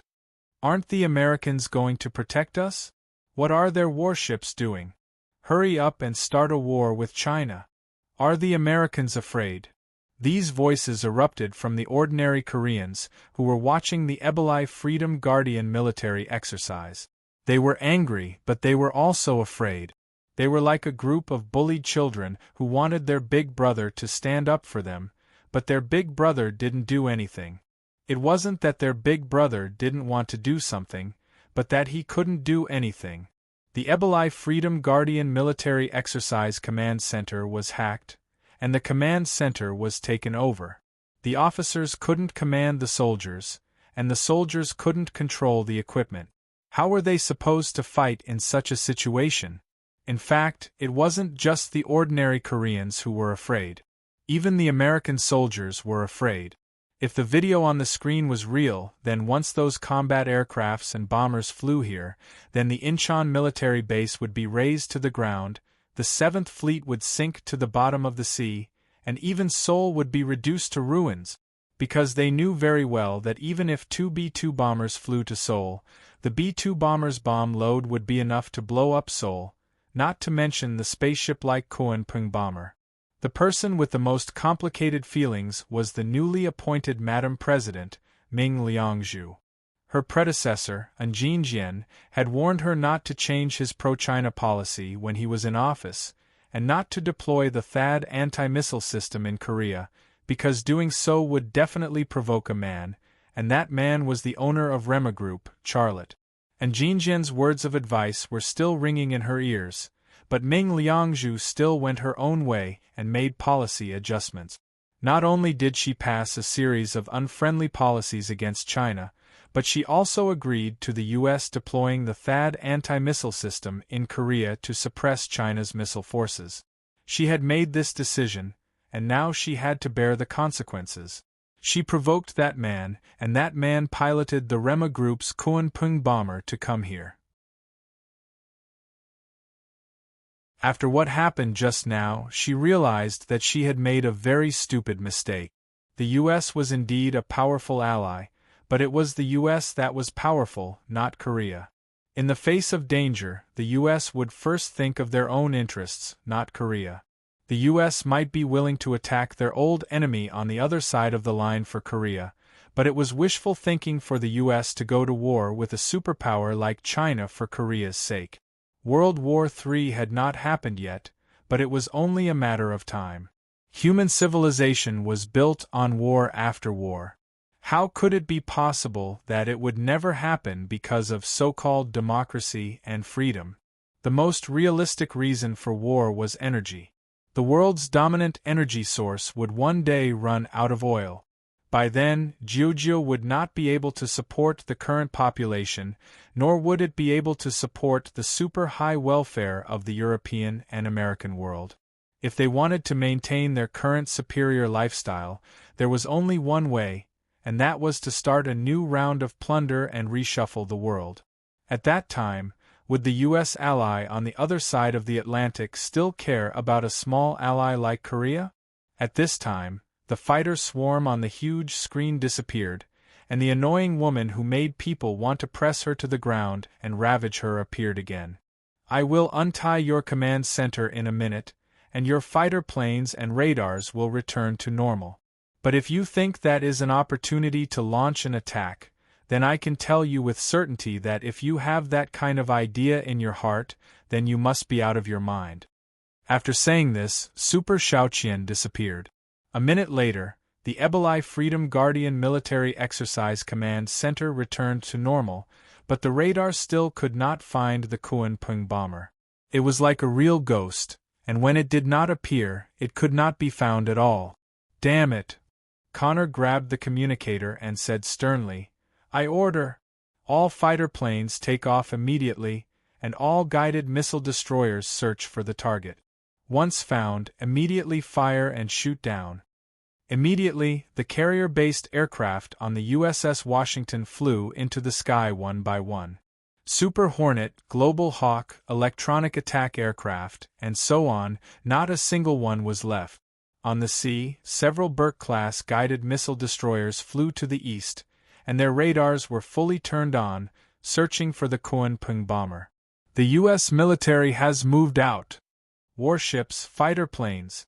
With so many warships and fighter planes, they will definitely find that bomber.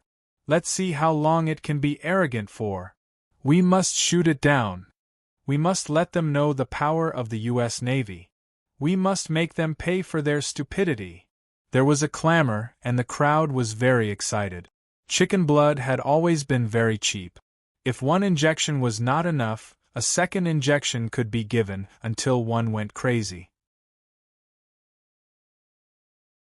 Everyone lost control of their emotions, but Ming Iju strangely calmed down.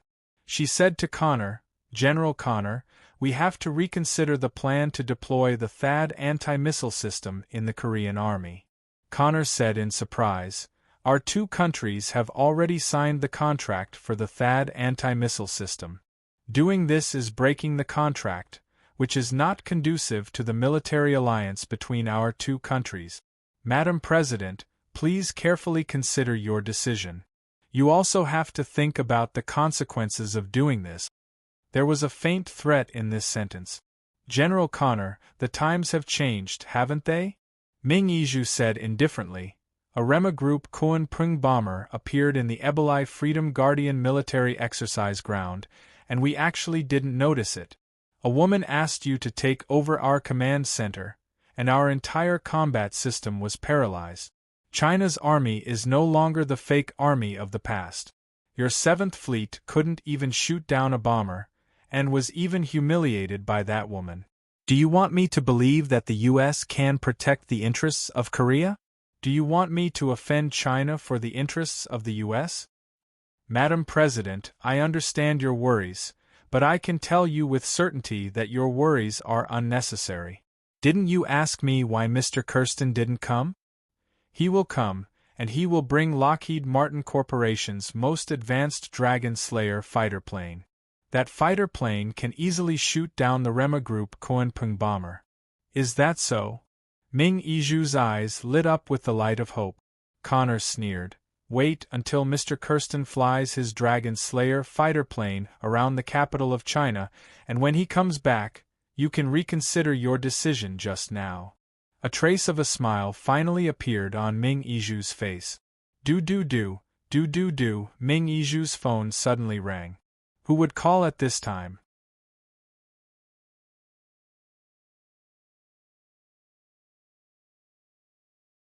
Chapter 1245. Ming Yizhu took out her cell phone. She wanted to know who the caller was from the number on the screen, but her cell phone showed that it was 10,000. This was the service number of China Telecom. This was definitely not a call from China Telecom to demand payment of phone bills or broadband bills. This was clearly a prank, very much in line with that perverted woman's style. Ming Yizhu hesitated for a moment, but in the end she still picked up the phone. Who are you? A man's voice came from the phone. His Korean was very fluent. Hello, Madam President. I am Charlotte. The real protagonist finally spoke. It's you. You actually dare to call me. Do you know the consequences of doing this? Ming Yizhu forcefully suppressed the anger in her heart, and only then did she not scold him. Charlotte's voice came from the phone. Madam President, if I dare to do this, do you think I won't dare to call you? If I call you, will I face the death penalty? Korea or China? Don't go too far. Ming Yizhu's face turned green from anger. Charlotte's voice. What I'm doing is indeed a bit too much, but so what? Sometimes, when I try to reason with you, you won't listen.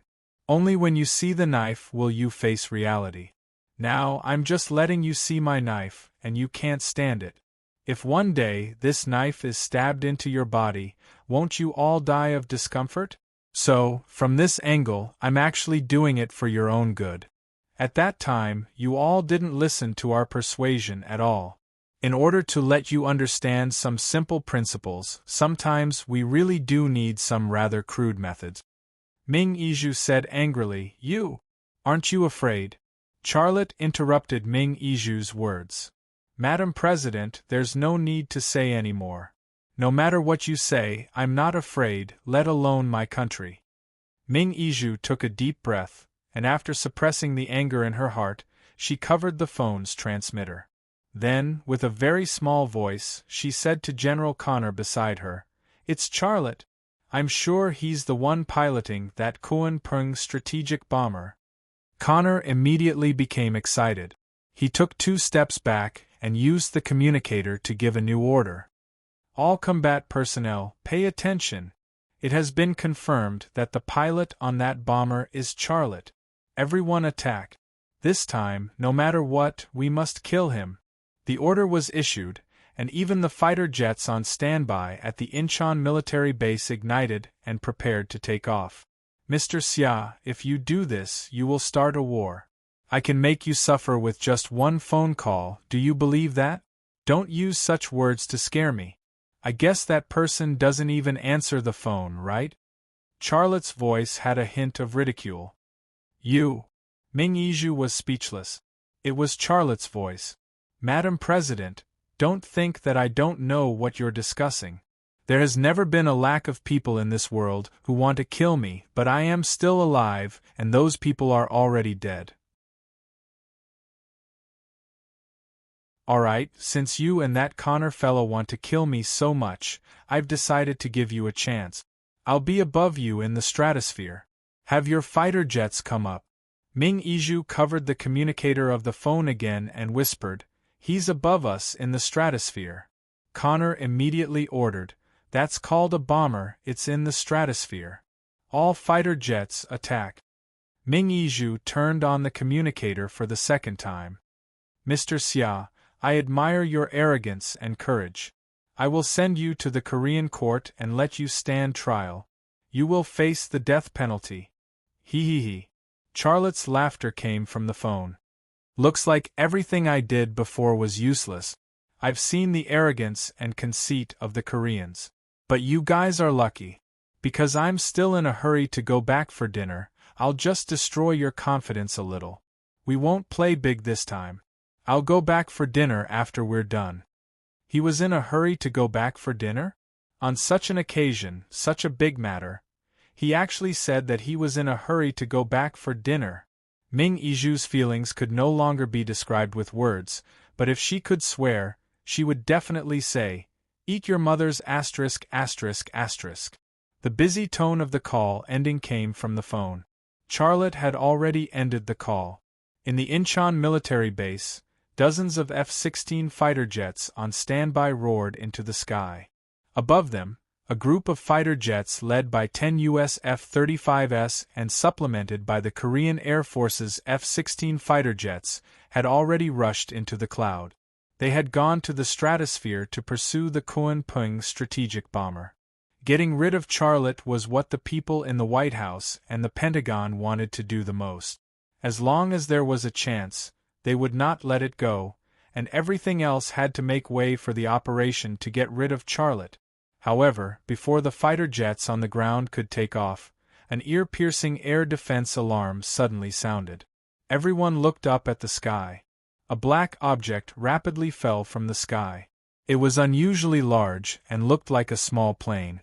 However, it did not have wings, and its elliptical shape betrayed its identity. It was a bomb.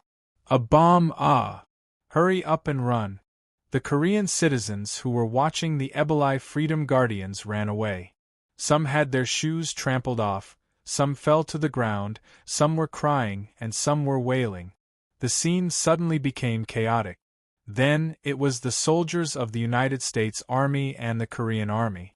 They also began to flee in disorder. The previously lively and fearless charging formation had turned into a deserter formation. The so-called glory of the soldiers and the mission of the country were simply vulnerable in the face of death. After all, people could not outrun a bomb falling from the sky. A few seconds later, the behemoth-like bomb fell to the sea. Kaboom! A huge explosion was followed by a series of explosions. The entire sea seemed to be stirred up and huge waves rolled. The shock wave of the explosion pushed over from several kilometers away, toppling the podium where the Eboli Freedom Guardians were watching. Ming Yizhu, Connor, and their guards, who were standing on the podium, were all knocked to the ground. The explosion just now was the exclusive super bomb of the Kunpeng bomber, Thunderclap. It was a letter bomb, and a single bomb weighed up to a ton. One thunderclap was enough to destroy the entire Incheon military base. The shock wave of the explosion was exhausted, and everything was still. Ming Yizhu, who was lying on the ground, looked pale. If the bomb just now had landed here, then everyone here would have to go see God.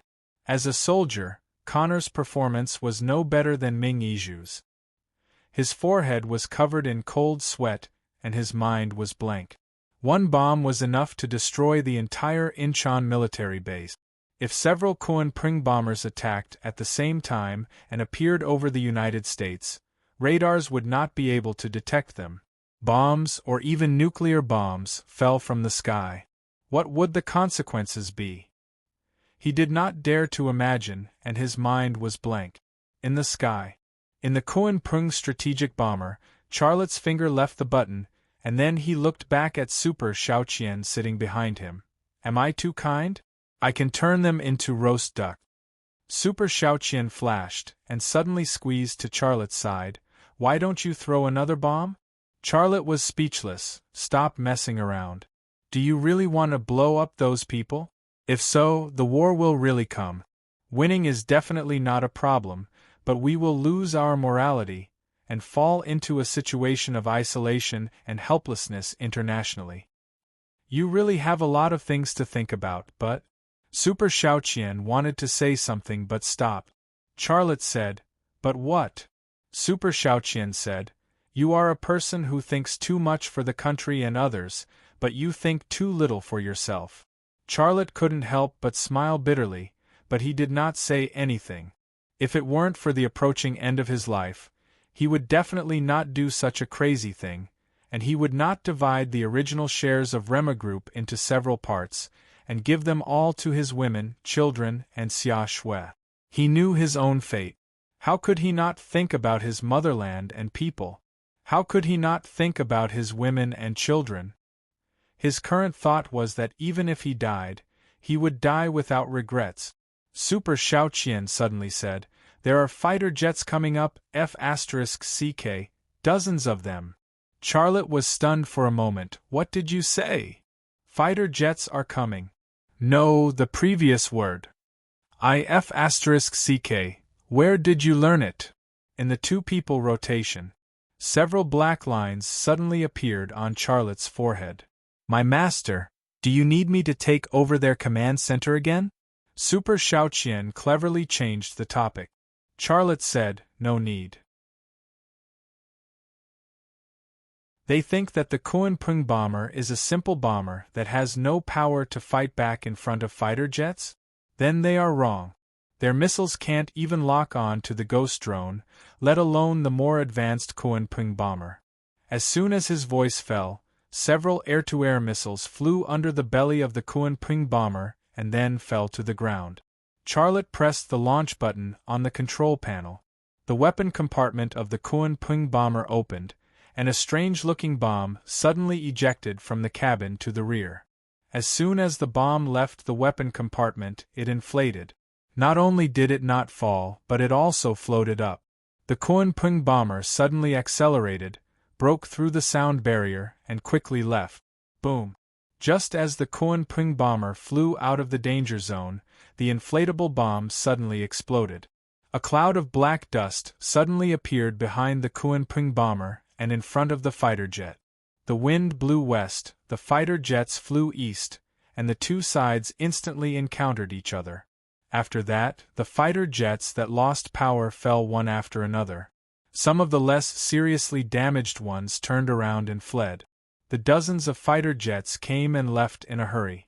The bomb that just exploded was also a special bomb exclusive to the Kuan-Pung bomber, the air blast graphite bomb. The graphite bomb was also known as the soft bomb, commonly known as the electric killer. It was named because it did not aim to kill or injure enemy soldiers. It was also known as the power cut bomb because of its powerful destructive power to the power supply system. The main target of attack was the city's power transmission and distribution system, and it was paralyzed. But that was only a conventional graphite bomb. The upgraded version of the graphite bomb, which had been improved by the Rema Group, could float in the air and explode, allowing graphite fibers and special magnetic particles to enter the interior of the fighter jet through the air inlet, thus paralyzing the power supply system of the fighter jet. Well done! Super Xiaoqian applauded in the cockpit. Charlotte, however, did not have the slightest hint of happiness. My master, what's wrong? You fought a beautiful battle, you should be happy. Super Xiaoqian said, her voice full of worry. Charlotte said, I'm fine, you're lying. I just told you, you haven't been happy recently. Even if you smile at people, it's just a pretense. Super Xiaoqian said. Charlotte was silent for a moment before saying, Xiaoqian, promise me one thing. My master, I don't like you talking to me in this tone, I'll be sad. You're begging me, you're my master, you should give me orders, I'll do whatever you want me to do. Charlotte said, All right, I'll give you an order. What is it? If I die, you have to do everything you can to protect my wife and children, as well as my sister. If you find out that someone wants to target them and intends to hurt them, no matter who it is, use all the resources you can use to kill that person.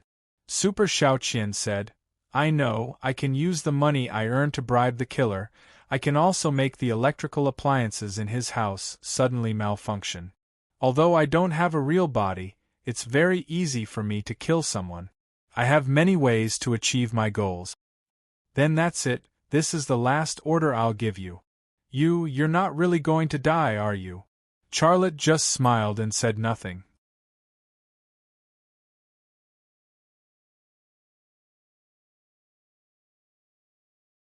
Chapter 1246. As night fell, the rampaging Kuan-Ping bomber returned safely. There was no celebration party, nor was there any news. In China, it was as if the Kuan-Ping bomber and the Yama fighter did not exist. However, Charlotte still received his reward, the 6th specially approved marriage certificate. There was the man's personal signature, a special seal, and a 1-inch photo of him and Shintu Tianyin. This was the reward Charlotte received for developing the Kuan-Ping bomber and the Yama fighter for China. When he received this reward, Charlotte smiled happily. He always had a feeling for Shintu Tianyin that was hard to give up. Shintu Tianyin was the first woman he had fallen in love with, even earlier than Liang Xiao. It was just that at that time he was muddle-headed. Later on, when Liang Xiao entered his life, that feeling was suppressed. Later, he fell in love with Shintu Tianyin and married her. That was the most beautiful time he had ever had. After divorcing Shintu Tianyin, he was in great pain. He felt as if he had lost the most important thing in his life. Now that thing was back. It was very important for him to get the most precious thing he had lost when the end of his life was coming. The 6 women were waiting for Charlotte to eat in the dining room. As soon as he came back, Jiang Rui went to add more bowls and chopsticks for him and poured him a glass of red wine. Charlotte's disgust for ordinary food was very strong, but in front of his wife and children, he still bit the bullet and ate a little. Honey, did the test flight go well? Fan Fan asked in the lively atmosphere. Charlotte said, It went very well. There was no problem with the Kuan-Ping bomber. Earlier, the chief called to ask me if I could get in touch with you. I said no. I could tell that he was very worried about you, Fan Fan said. Charlotte smiled. He wasn't worried about me. He was worried that I would make a big mess for him. What happened? Liang Xiao asked. Charlotte said, I just drove the Kuan-Ping bomber to the Incheon military base in South Korea for a stroll and participated in the joint Korean and American Eboli Freedom Guardian military exercise. Liang Xiao's chopsticks fell to the ground. Fan Fan suddenly became nervous. Hubby, you. How can you do this? You've caused a huge disaster. Charlotte said indifferently, Don't worry, I have tacit consent. Nothing will happen. While the women were discussing, Shintu Tianyin was the only one who was quiet. She slowly chewed her food and stared at Charlotte with her big, bright eyes. Her gaze was filled with admiration and gentleness. The man she liked was a man of indomitable spirit, and what Charlotte had done had exceeded her highest standards. Daddy, I also want to fly a plane, Liang Jieyu said with a tender voice. Charlotte picked him up and kissed him. When you grow up, you can fly a plane. Xia Long suddenly said, Brother, if you fly a plane, I will hit a plane. The dining room suddenly burst into laughter. The dinner ended in a lively atmosphere. Charlotte came to the door of Shintu Tianyin's room. He reached out and knocked on the door. Who is it? Shintu Tianyin's voice came from the room, followed by the sound of slow footsteps. During this time, she walked very slowly and very carefully. It's me, Charlotte said. The footsteps in the room suddenly sped up. A few seconds later, Shintu Tianyin opened the door, but she blocked the door and didn't let Charlotte in. She looked a little nervous. "I can't sleep with you." Charlotte reached out and hugged her thickened waist. He said with a smile, "When did I become that kind of man in your eyes?" Shintu Tianyin snuggled into Charlotte's arms. "After you divorced me." "Charlotte, I'm joking with you. Actually, I quite like you like that, but I can't satisfy you," Shintu Tianyin said. She was already in labor and could give birth at any time. It was definitely very dangerous to do that kind of thing. In fact, Charlotte hadn't touched her for almost 2 or 3 months, and she actually quite wanted to. Charlotte picked her up by the waist and walked to the bed. "You really want to?" Shintu Tianyin became nervous again. I can't with you. I'll call Xiao and the others over, okay?" Charlotte put her on the bed and then spanked her butt. "I just want to talk to you. I don't want to do anything. Why did you call them over?" Shintu Tianyin was slightly stunned, and then a smile appeared on her face. "What do you want to talk to me about?" "Well, I want to give you a gift," Charlotte said. "What gift?" Shintu Tianyin lay on her side, as if she was afraid that Charlotte would spank her again. "Close your eyes," Charlotte said. "Can't you just show it to me and close your eyes?" "You also have to close your eyes." Shintu Tianyin was unwilling. Charlotte said with a smile, "If I tell you to close your eyes, then close them. I promise I won't secretly kiss you, okay? If you want to kiss me, you can kiss me for as long as you want." Shintu Tianyin closed her eyes. Charlotte placed a specially approved marriage certificate in Shintu Tianyin's hands, and then said, "Okay, you can open your eyes now." Only then did Shintu Tianyin open her eyes. She was stunned when she saw the red marriage certificate in her hands. Then, she held it over her heart, and tears welled up in her eyes. Although it was only a marriage certificate, it was very important to her. She had once had it, but she lost it. Now, she had regained it. This marriage certificate was proof that she and Charlotte had reunited, and it was proof that her children had a legal father. Previously, she was very worried that her children would be ridiculed and bullied by other children at school because she couldn't tell her children who their father was. Now, she could openly tell her children that Charlotte was their father. He was a hero and a man of indomitable spirit. "Silly, you should be happy. Why are you crying?" Charlotte also climbed onto the bed, then hugged her and comforted her gently. Shintu Tianyin wiped her tears with the cuff of her pajamas and said in a choked voice, I'm very happy. I'm so happy that I want to cry."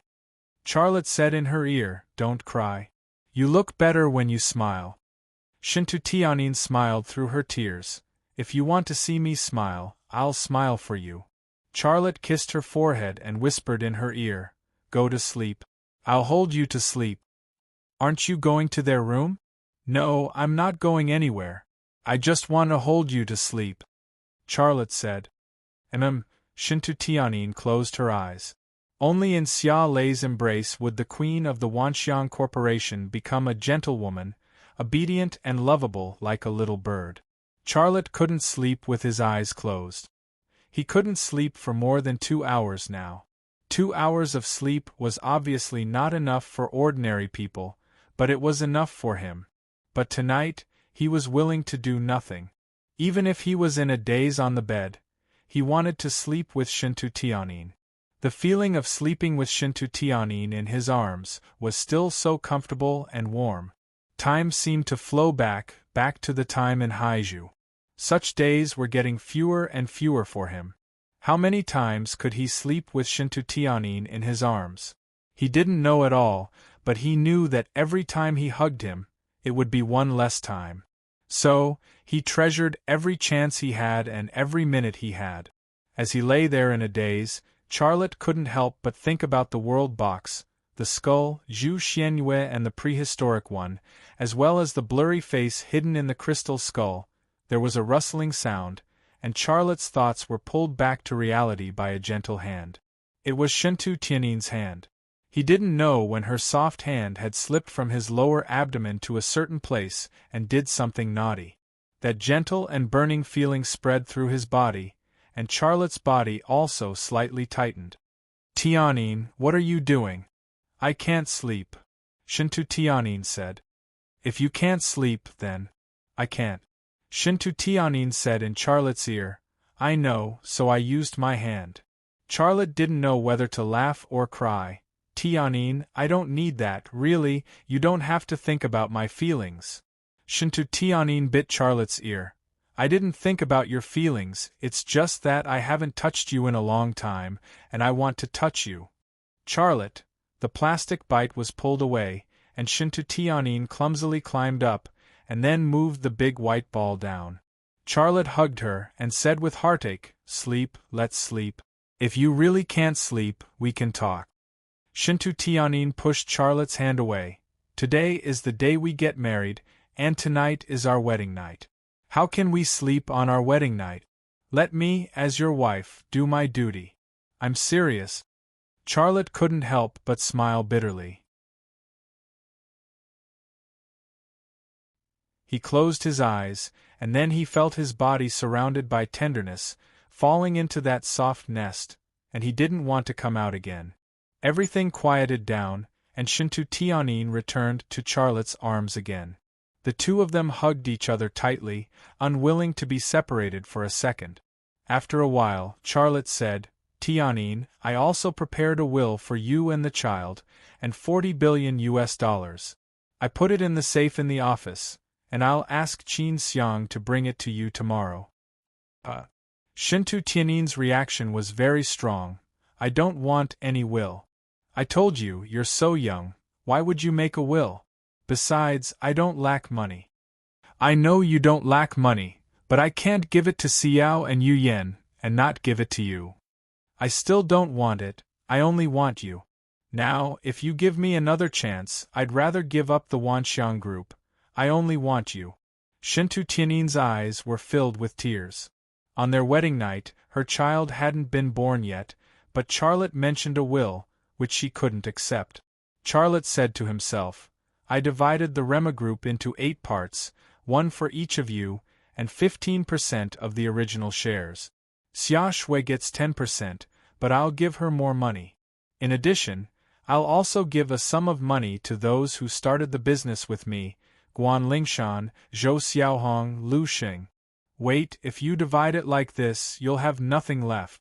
The Rema group is your painstaking effort. You developed it from a small workshop on the street to its current scale. Now it's time for you to take it to the top of the world, but you want to give it up. Tell me why. There's no reason. Don't refuse me, okay? Shintu Tianyin bit her cherry lips, and tears flowed down silently. She could feel that there was something in Charlotte's heart, and it was a very big thing, but if Charlotte didn't say it, she couldn't guess. Her heart was full of worry. Look, you're crying again. When did you become so fond of crying? Charlotte reached out to scratch her nose. Shintu Tianyin was still crying silently. Charlotte reached out and patted her big white ball. If you cry again, I'll spank you. Ouch. Shintu Tianyin suddenly cried out in pain, and her expression was very painful. Charlotte said with a smile, You don't have to praise me that much, do you? I didn't even use my strength, I can't bear to. Ouch, ouch. Shintu Tianyin's expression was even more painful. Charlotte panicked, What's wrong with you?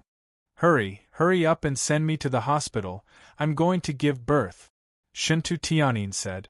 Charlotte hurriedly jumped out of bed, put on his pants, picked up Shintu Tianyin, and walked out. As soon as he went out, he saw Long Bing running in this direction. As she ran, she shouted, Husband, Yu Yan is going to give birth. Why are they giving birth together again? Charlotte couldn't think about this anymore.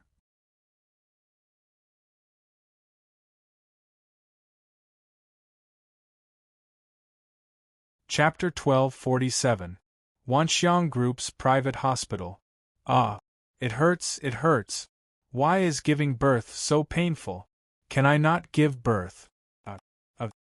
She complained about the pain and said that she did not want to give birth, But Shintu Tianyin still gritted her teeth and tried hard to give birth to the child in her stomach. Charlotte stood by the bed and held Shintu Tianyin's hand tightly, comforting her. "Don't be afraid, hold on, it will be born soon. I have 2 in my stomach, will it hurt twice?" Shintu Tianyin stared at Charlotte with tears in her eyes, looking delicate and pitiful. Charlotte bit the bullet and said, "No, both of them will come out at the same time." "You're lying." "Charlotte, ouch! Ouch!" Tang Yuyan also cried out in pain. She was in the bed next to Shintu Tianyin, behind Charlotte.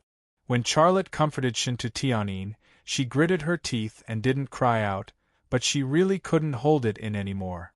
Charlotte then turned around and held Tang Yuyan's hand, comforting her. "Yu Yan, don't be nervous, it will be over soon. It's not like you're the one giving birth. Of course it will be over soon. Try giving birth again." "Ouch!" Tang Yuyan groaned in pain. Charlotte's head was starting to hurt, but he still tried to comfort and encourage Tang Yuyan.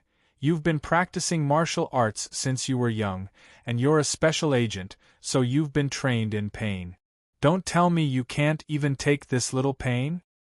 Aren't you afraid of pain because you're a special agent?" "You're obviously biased," Tang Yuyan said. Charlotte, the 2 female doctors and a few nurses covered their mouths and snickered. "I'll forgive you if you kiss me," Tang Yuyan said. Charlotte didn't hesitate, and the deputy chief kissed Tang Yuyan. Shintu Tianyin screamed again. "Ouch, ouch!" Charlotte then turned around and kissed Shintu Tianyin. However, the power of the kiss was, after all, on the spiritual level.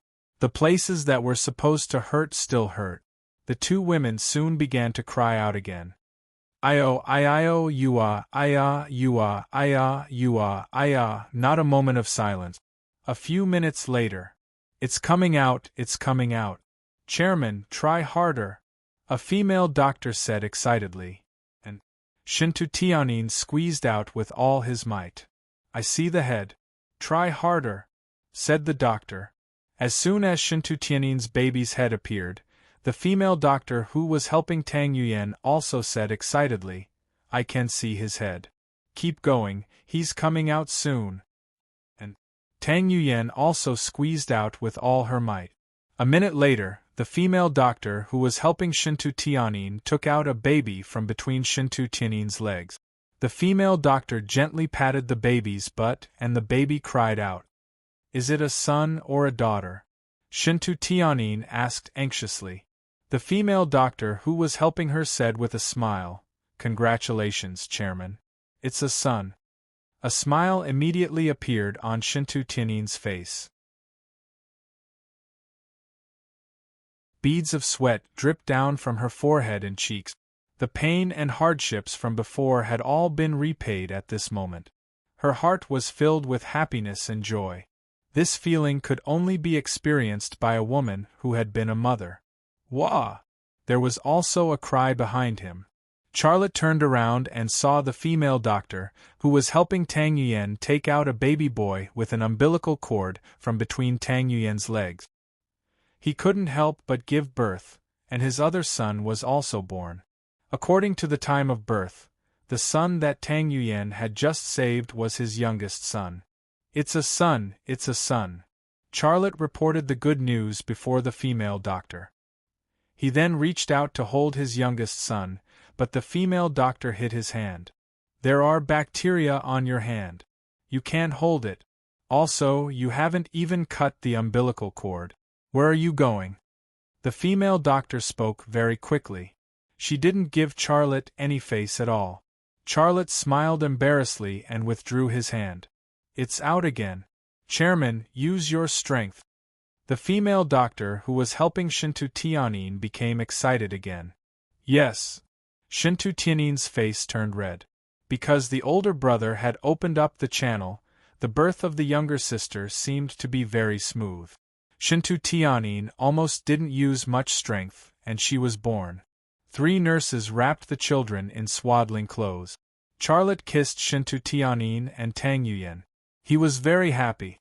After the doctors and nurses did what they needed to do, they left. The 3 children lay in the crib next to their mother. It was also very strange.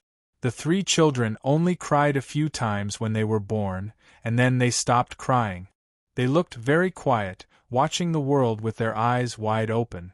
Tang Yuyan said, "Honey, you haven't named our son yet. What name do you want to give him?" "Well," Charlotte put on a thoughtful look. Tang Yuyan then said, "Anyway, my son can't be called Xia Tang, Xia Yu, or Xia Yan." Shintu Tianyin burst out laughing. Charlotte said with a smile, "Then let's call him Xia Dawang." Tang Yuyan was stunned for a moment, and then a smile appeared at the corner of her mouth. She recalled what had happened on the Ta Wang snow mountain. Xia Lei had given her all of his clothes. He had fought against 100 enemies alone to ensure her safety. That was a memory that she would never forget for the rest of her life. Shintu Tianyin said the name Xia Dawang. "Why did you give him such a strange name?" Tang Yuyan smiled. "That's a good name. I like it very much. Let's call him Xia Dawang." Shintu Tianyin said, "I guess there must be a story behind the name, but I won't get to the bottom of it. As long as you like it, Yuyan." She was grateful to Tang Yuyan, because if it hadn't been for the bottle of antidote that Tang Yuyan had given her, she wouldn't have been pregnant with twins at all. "Thank you." Tang Yuyan smiled happily. Shintu Tianyin said, "We're sisters. No need to thank me. Don't be so polite to me in the future." Okay, I won't be polite to you, okay?" Tang Yuyan said. "Woo woo." Xia Yang's little mouth made a vague and childish sound. Charlotte walked over and looked at Xia Yang, who was lying in the baby's bed. His eyes were full of fatherly love. "Xia Yang, Daddy's good son, what do you want to say?" Beep. A new sound came from Xia Yang's little mouth. Then, Xia Yu's little mouth also made a beep sound. Xia Lei was immediately curious. Could it be that they are talking about something? Shintu Tianyin rolled his eyes at Charlotte. "You're too confident. Although they're your children, they've just been born. Do you think they're talking to you?" However, Charlotte didn't seem to hear what Shintu Tianyin said. He stared at Xia Yang and Xia Yu thoughtfully, because his energy field could no longer detect the brainwaves of the 2 children. The brainwaves of the 2 children had surprisingly the same frequency. Is this the telepathy of twin siblings? If that's the case, Xia Yang and Xia Yu will be more powerful than my other children. After all, they were just born, Xia Lei thought in his heart and was surprised. In fact, Shintu Tianyin's 2 children, Xia Yang and Xia Yu, were born prematurely. After all, Tang Yuyan was pregnant earlier than her. However, her son, Xia Yang, was born earlier than Tang Yuyan's son, Xia Dawang. But he didn't look weak at all. He was even more lively than Tang Yuyan's son. Children born prematurely should not be like this, but Xia Yang and Xia Yu were so abnormal and did not follow the normal route. Looking at Xia Yang and Xia Yu's faces, which were exactly the same, Charlotte suddenly thought of something. When I went to Nigeria with Tianyin, I took the last AE capsule. My body had just started a comprehensive evolution. Is it because of that reason that Xia Yang and Xia Yu's brains and bodies are stronger than my other children? Although this was only a guess, there was only one reason if he wanted to find the reason. After his body started a comprehensive evolution, his genes were almost perfect. He was better than before in all aspects, so the seed sown at this time was of course the most perfect seed. However, he wouldn't divulge this secret, because Shintu Tianyin had obtained his best seed. His other 5 wives would definitely want to have a second child, and he was no longer able to impregnate any more women. Moreover, if the other 5 wives knew about this, Shintu Tianyin would easily fall into a state of isolation. He couldn't carry out another deep hypnosis on all his wives, right? Honey? Shintu Tianyin looked at Charlotte curiously. What are you thinking about when you look at our children like that? Only then did Charlotte come back to his senses. He smiled and said, "Nothing, I'm just observing how similar their faces are. They are still so young. What can you see?" Shintu Tianyin said. "Of course I want to see." If Xia Yang looks too much like Xia Yu, won't he become a trap when he grows up? If Xia Yu looks too much like Xia Yang, won't she become a tomboy? Of course, as a father, I have to care about such a big thing. Charlotte gave his explanation. Bah, what trap? What tomboy? What are you talking about? Shintu Tianyin laughed and scolded. When they grow up, I'll let them treat you as a father. Tang Yuyan also laughed. Ha ha ha. Xia Tavong seemed to be infected by his mother and also giggled. Charlotte walked to the side of Xia Tavong's crib, reached out to pick him up, and then kissed his little face. Io, Daddy's good son, you're so heavy. Ha ha ha. Xia Tavong laughed very happily. Tang Yuyan pretended to be unhappy. You little brat, how hard did mommy work to give birth to you, but you're the closest to your daddy. I'm ignoring you.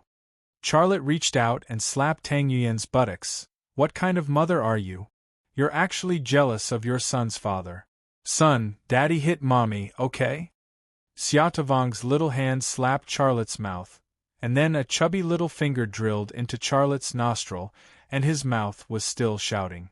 Xia Lei stealthily used his energy field to capture Xia Tavong's brainwaves, and this time, he was shocked. Xia Tavong's brainwaves were also very active.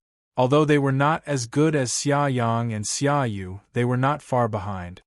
His first judgment was that if Xia Tavong worked harder, his achievements would not necessarily be worse than Xia Yang and Xia Yu's. After all, he only lost by a little at the starting line. Shintu Tianyin and Tang Yuyan's children were very outstanding. Charlotte was in a good mood, hugging and teasing Xia Tavong. Xia Tavong, on the other hand, was giggling non-stop in his father's arms. He also looked very happy. Xia Yang and Xia Yu cried, one louder than the other.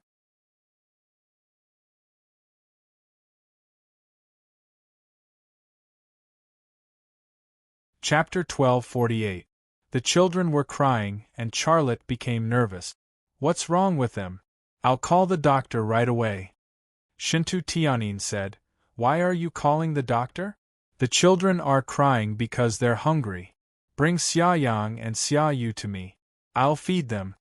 Charlotte then carried Xia Yang and Xia Yu into Shintu Tianyin's arms, and then looked at Shintu Tianyin eagerly. Shintu Tianyin rolled his eyes at Charlotte and said, What are you looking at? Haven't you seen enough? Charlotte said with a smile, How can I see enough? I'll see enough for a lifetime.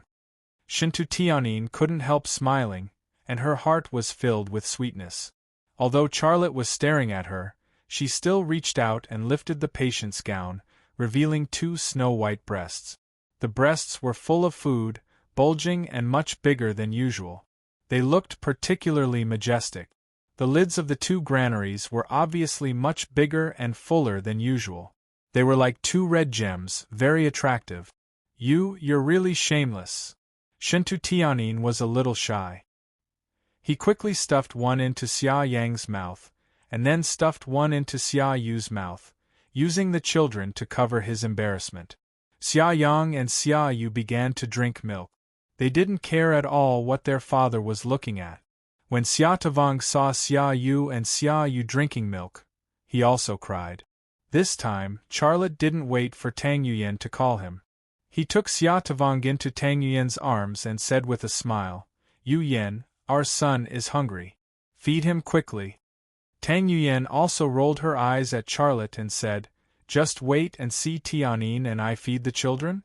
Pervert. Charlotte, although that was what she said, Tang Yuyan still lifted the patient's gown and fed Xia Tavong milk. Her snow-white skin was the same as Liang Xiao's. It was long and big, and it became even more impressive after it was filled with food. The lid of the granary was as clear as jade like agate. Looking at it, Charlotte could not help but feel a surge of heat and itch in his lower abdomen. Xia Tavong was eating with relish, and the sound of him smacking his lips had a magical quality to it.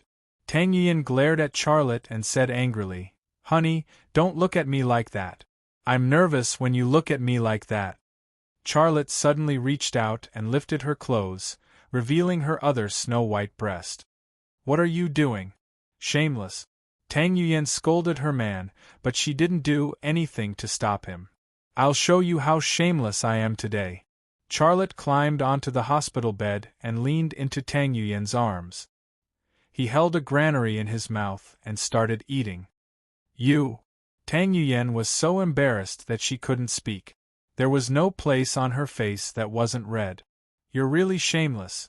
You're fighting with your own son for food. Shintu Tianyin supported Tang Yuyan. She looked at Charlotte's mouth, and her eyes were hot. That was what he said, but in her heart she actually wanted Xia Lei to do the same to her. However, he didn't have a third snow-white breast. Charlotte's original idea was to play a trick on Tang Yuyan, but it was this time that he suddenly realized that he didn't have any reaction to breast milk. Breast milk should be considered normal food, but when he ate it, he didn't feel the slightest discomfort.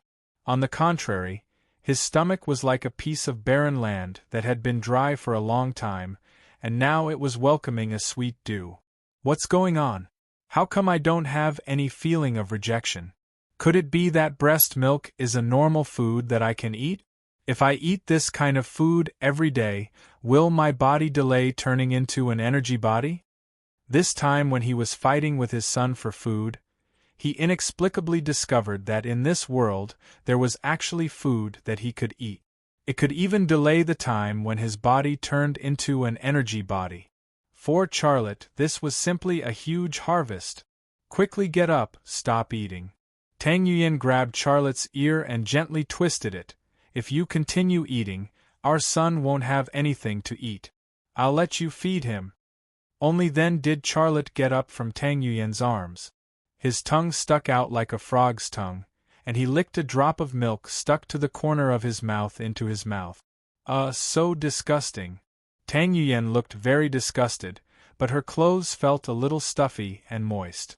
When it came to that kind of thing, women always said one thing and said the opposite of what they meant. Charlotte moved his gaze to Shintu Tianyin. Shintu Tianyin suddenly became nervous. Don't even think about it. I have 2 children, one for each of us, and none for you. Charlotte smiled. When they are full, I will eat some, okay? Shintu Tianyin. Beep beep, beep beep. In this warm and cheerful atmosphere, Charlotte's satellite phone suddenly rang.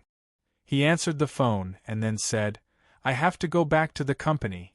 Shintu Tianyin and Tang Yuyan looked at each other at the same time, and then said in unison, What happened? Charlotte said, I just received information that a fighter jet from the United States landed at the Incheon military base in South Korea, but it only stayed for an hour and then took off again. It flew in the direction of China, and I estimate that the fighter jet has entered the China Deep Territory. A fighter jet dares to invade China. Isn't the United States too bold? And that pilot, isn't he afraid of death?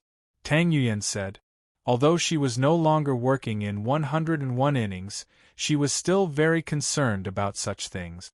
Charlotte said, Didn't I fly a Kuan Pring bomber to South Korea to participate in the Eboli Freedom Guardian military exercise?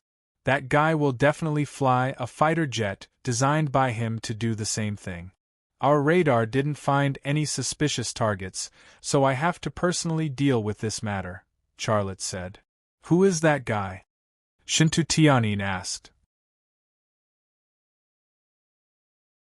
Charlotte said, Kirsten, the CEO of Lockheed Martin Corporation. The CEO of Lockheed Martin Corporation actually did such a thing? Shintu Tianyin couldn't believe it. Charlotte said, You stay here, I'll meet him, and then I'll accompany you. Be careful, Shintu Tianyin and Tang Yuyan said in unison.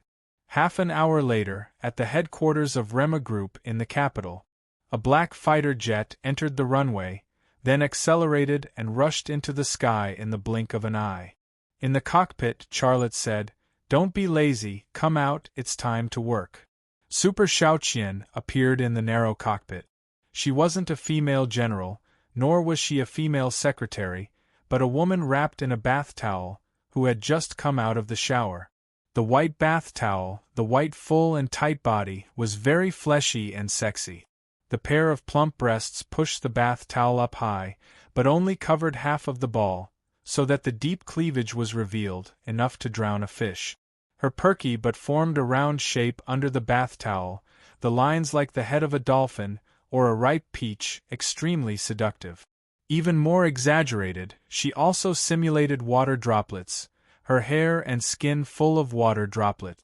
Those water droplets wet her bath towel, causing her body to be in a hazy, half-transparent state. Although Charlotte knew that she was fake, what was the difference between the scene in front of him and watching that kind of movie? "You bastard, I asked you to come out to work, not to come out to play coquettishly," Charlotte said unhappily. "Master, I was just taking a bath in the bathtub, and you asked me to come out. I didn't even have time to put on my clothes. I was so active, but you said that I was playing coquettishly, how heartless." Super Xiaoqian pouted her cherry lips, looking very wronged. Charlotte smiled bitterly. "All right, I was wrong." Super Xiaoqian smiled. "That's more like it. Master, what's going on?" Charlotte said, "You've really become lazy recently. I've received information that Kirsten piloted his Dragon Slayer into China's airspace. He actually dared to come, damn it. That fool is simply courting death." Super Xiaoqian was very angry. She waved her pink fist, looking like she was about to beat someone up. Charlotte looked at her speechlessly, and just as he was about to say something, a white secret scene suddenly appeared in front of his eyes. Because Super Xiaoqian waved her pink fist too much, the bath towel on her suddenly fell off her body. In the narrow cockpit there was a surging white blob, and the scenery was surging. If she was a real woman, it would make sense if she lost her bath towel because she waved her fist around. But all of her images were created by her, so it was a little suspicious if she did that. Sorry. Super Xiaoqian slowly picked up the bath towel and tied it around her body. "Go to the back." Charlotte could not take it anymore. "Go to the back, why are you so fierce?" Super Xiaoqian mumbled as she sat in the passenger seat. She still maintained her bath towel, and did not have any intention of changing it. Charlotte put away his messy emotions and thoughts, and he gave an order to Super Xiaoqian, "Find a way to find Kirsten for me." Super Xiaoqian went into work mode, and she said, "I've already collected all the radar data in China, and there are currently 308 aircraft active in the sky. There are 299 civilian airplanes, and 9 fighter jets, but Kirsten's Dragon Slayer is nowhere to be seen. I believe that his Dragon Slayer also has the ability to become invisible, so we have to find it through other means." "What means?" "He must be in contact with some people or organizations in the United States. If I collect information from the United States, I might be able to find the whereabouts of him and the Dragon Slayer," Super Xiaoqian said. Charlotte thought for a moment and said, "It's just a guess, not an absolute, right?" Super Xiaoqian said, "Yes, it's just a probability, not an absolute. If he cuts off all contact like the last time we went to Korea, then he and the Dragon Slayer will be a ghost, and it will be very difficult for us to find him." "You can try, I'll try my way too," Charlotte said. "Your way? What is it?" Super Xiaoqian asked curiously. Charlotte suddenly pulled the control stick, and the nose of the Hades instantly stood up, and it flew higher into the sky like a rocket. Kirsten piloted the Dragon Slayer to invade China's territory, and his target would not be any other city, but Kyoto, where Rema Group was located. Kyoto was very big, but it also had a range. His plan was to fly higher into the sky, and use his own eyes to find Kirsten and the Dragon Slayer. Once he found them, he would make sure that they would not be able to return. Yama flew up quickly, and Charlotte began to ponder a question in his heart. "I clearly let Kirsten touch the box of the world for a long time, so why is he fine?" You're tuning in to the Phoenix Nights YouTube channel. Don't forget to subscribe and join us on this journey to catch the most captivating stories.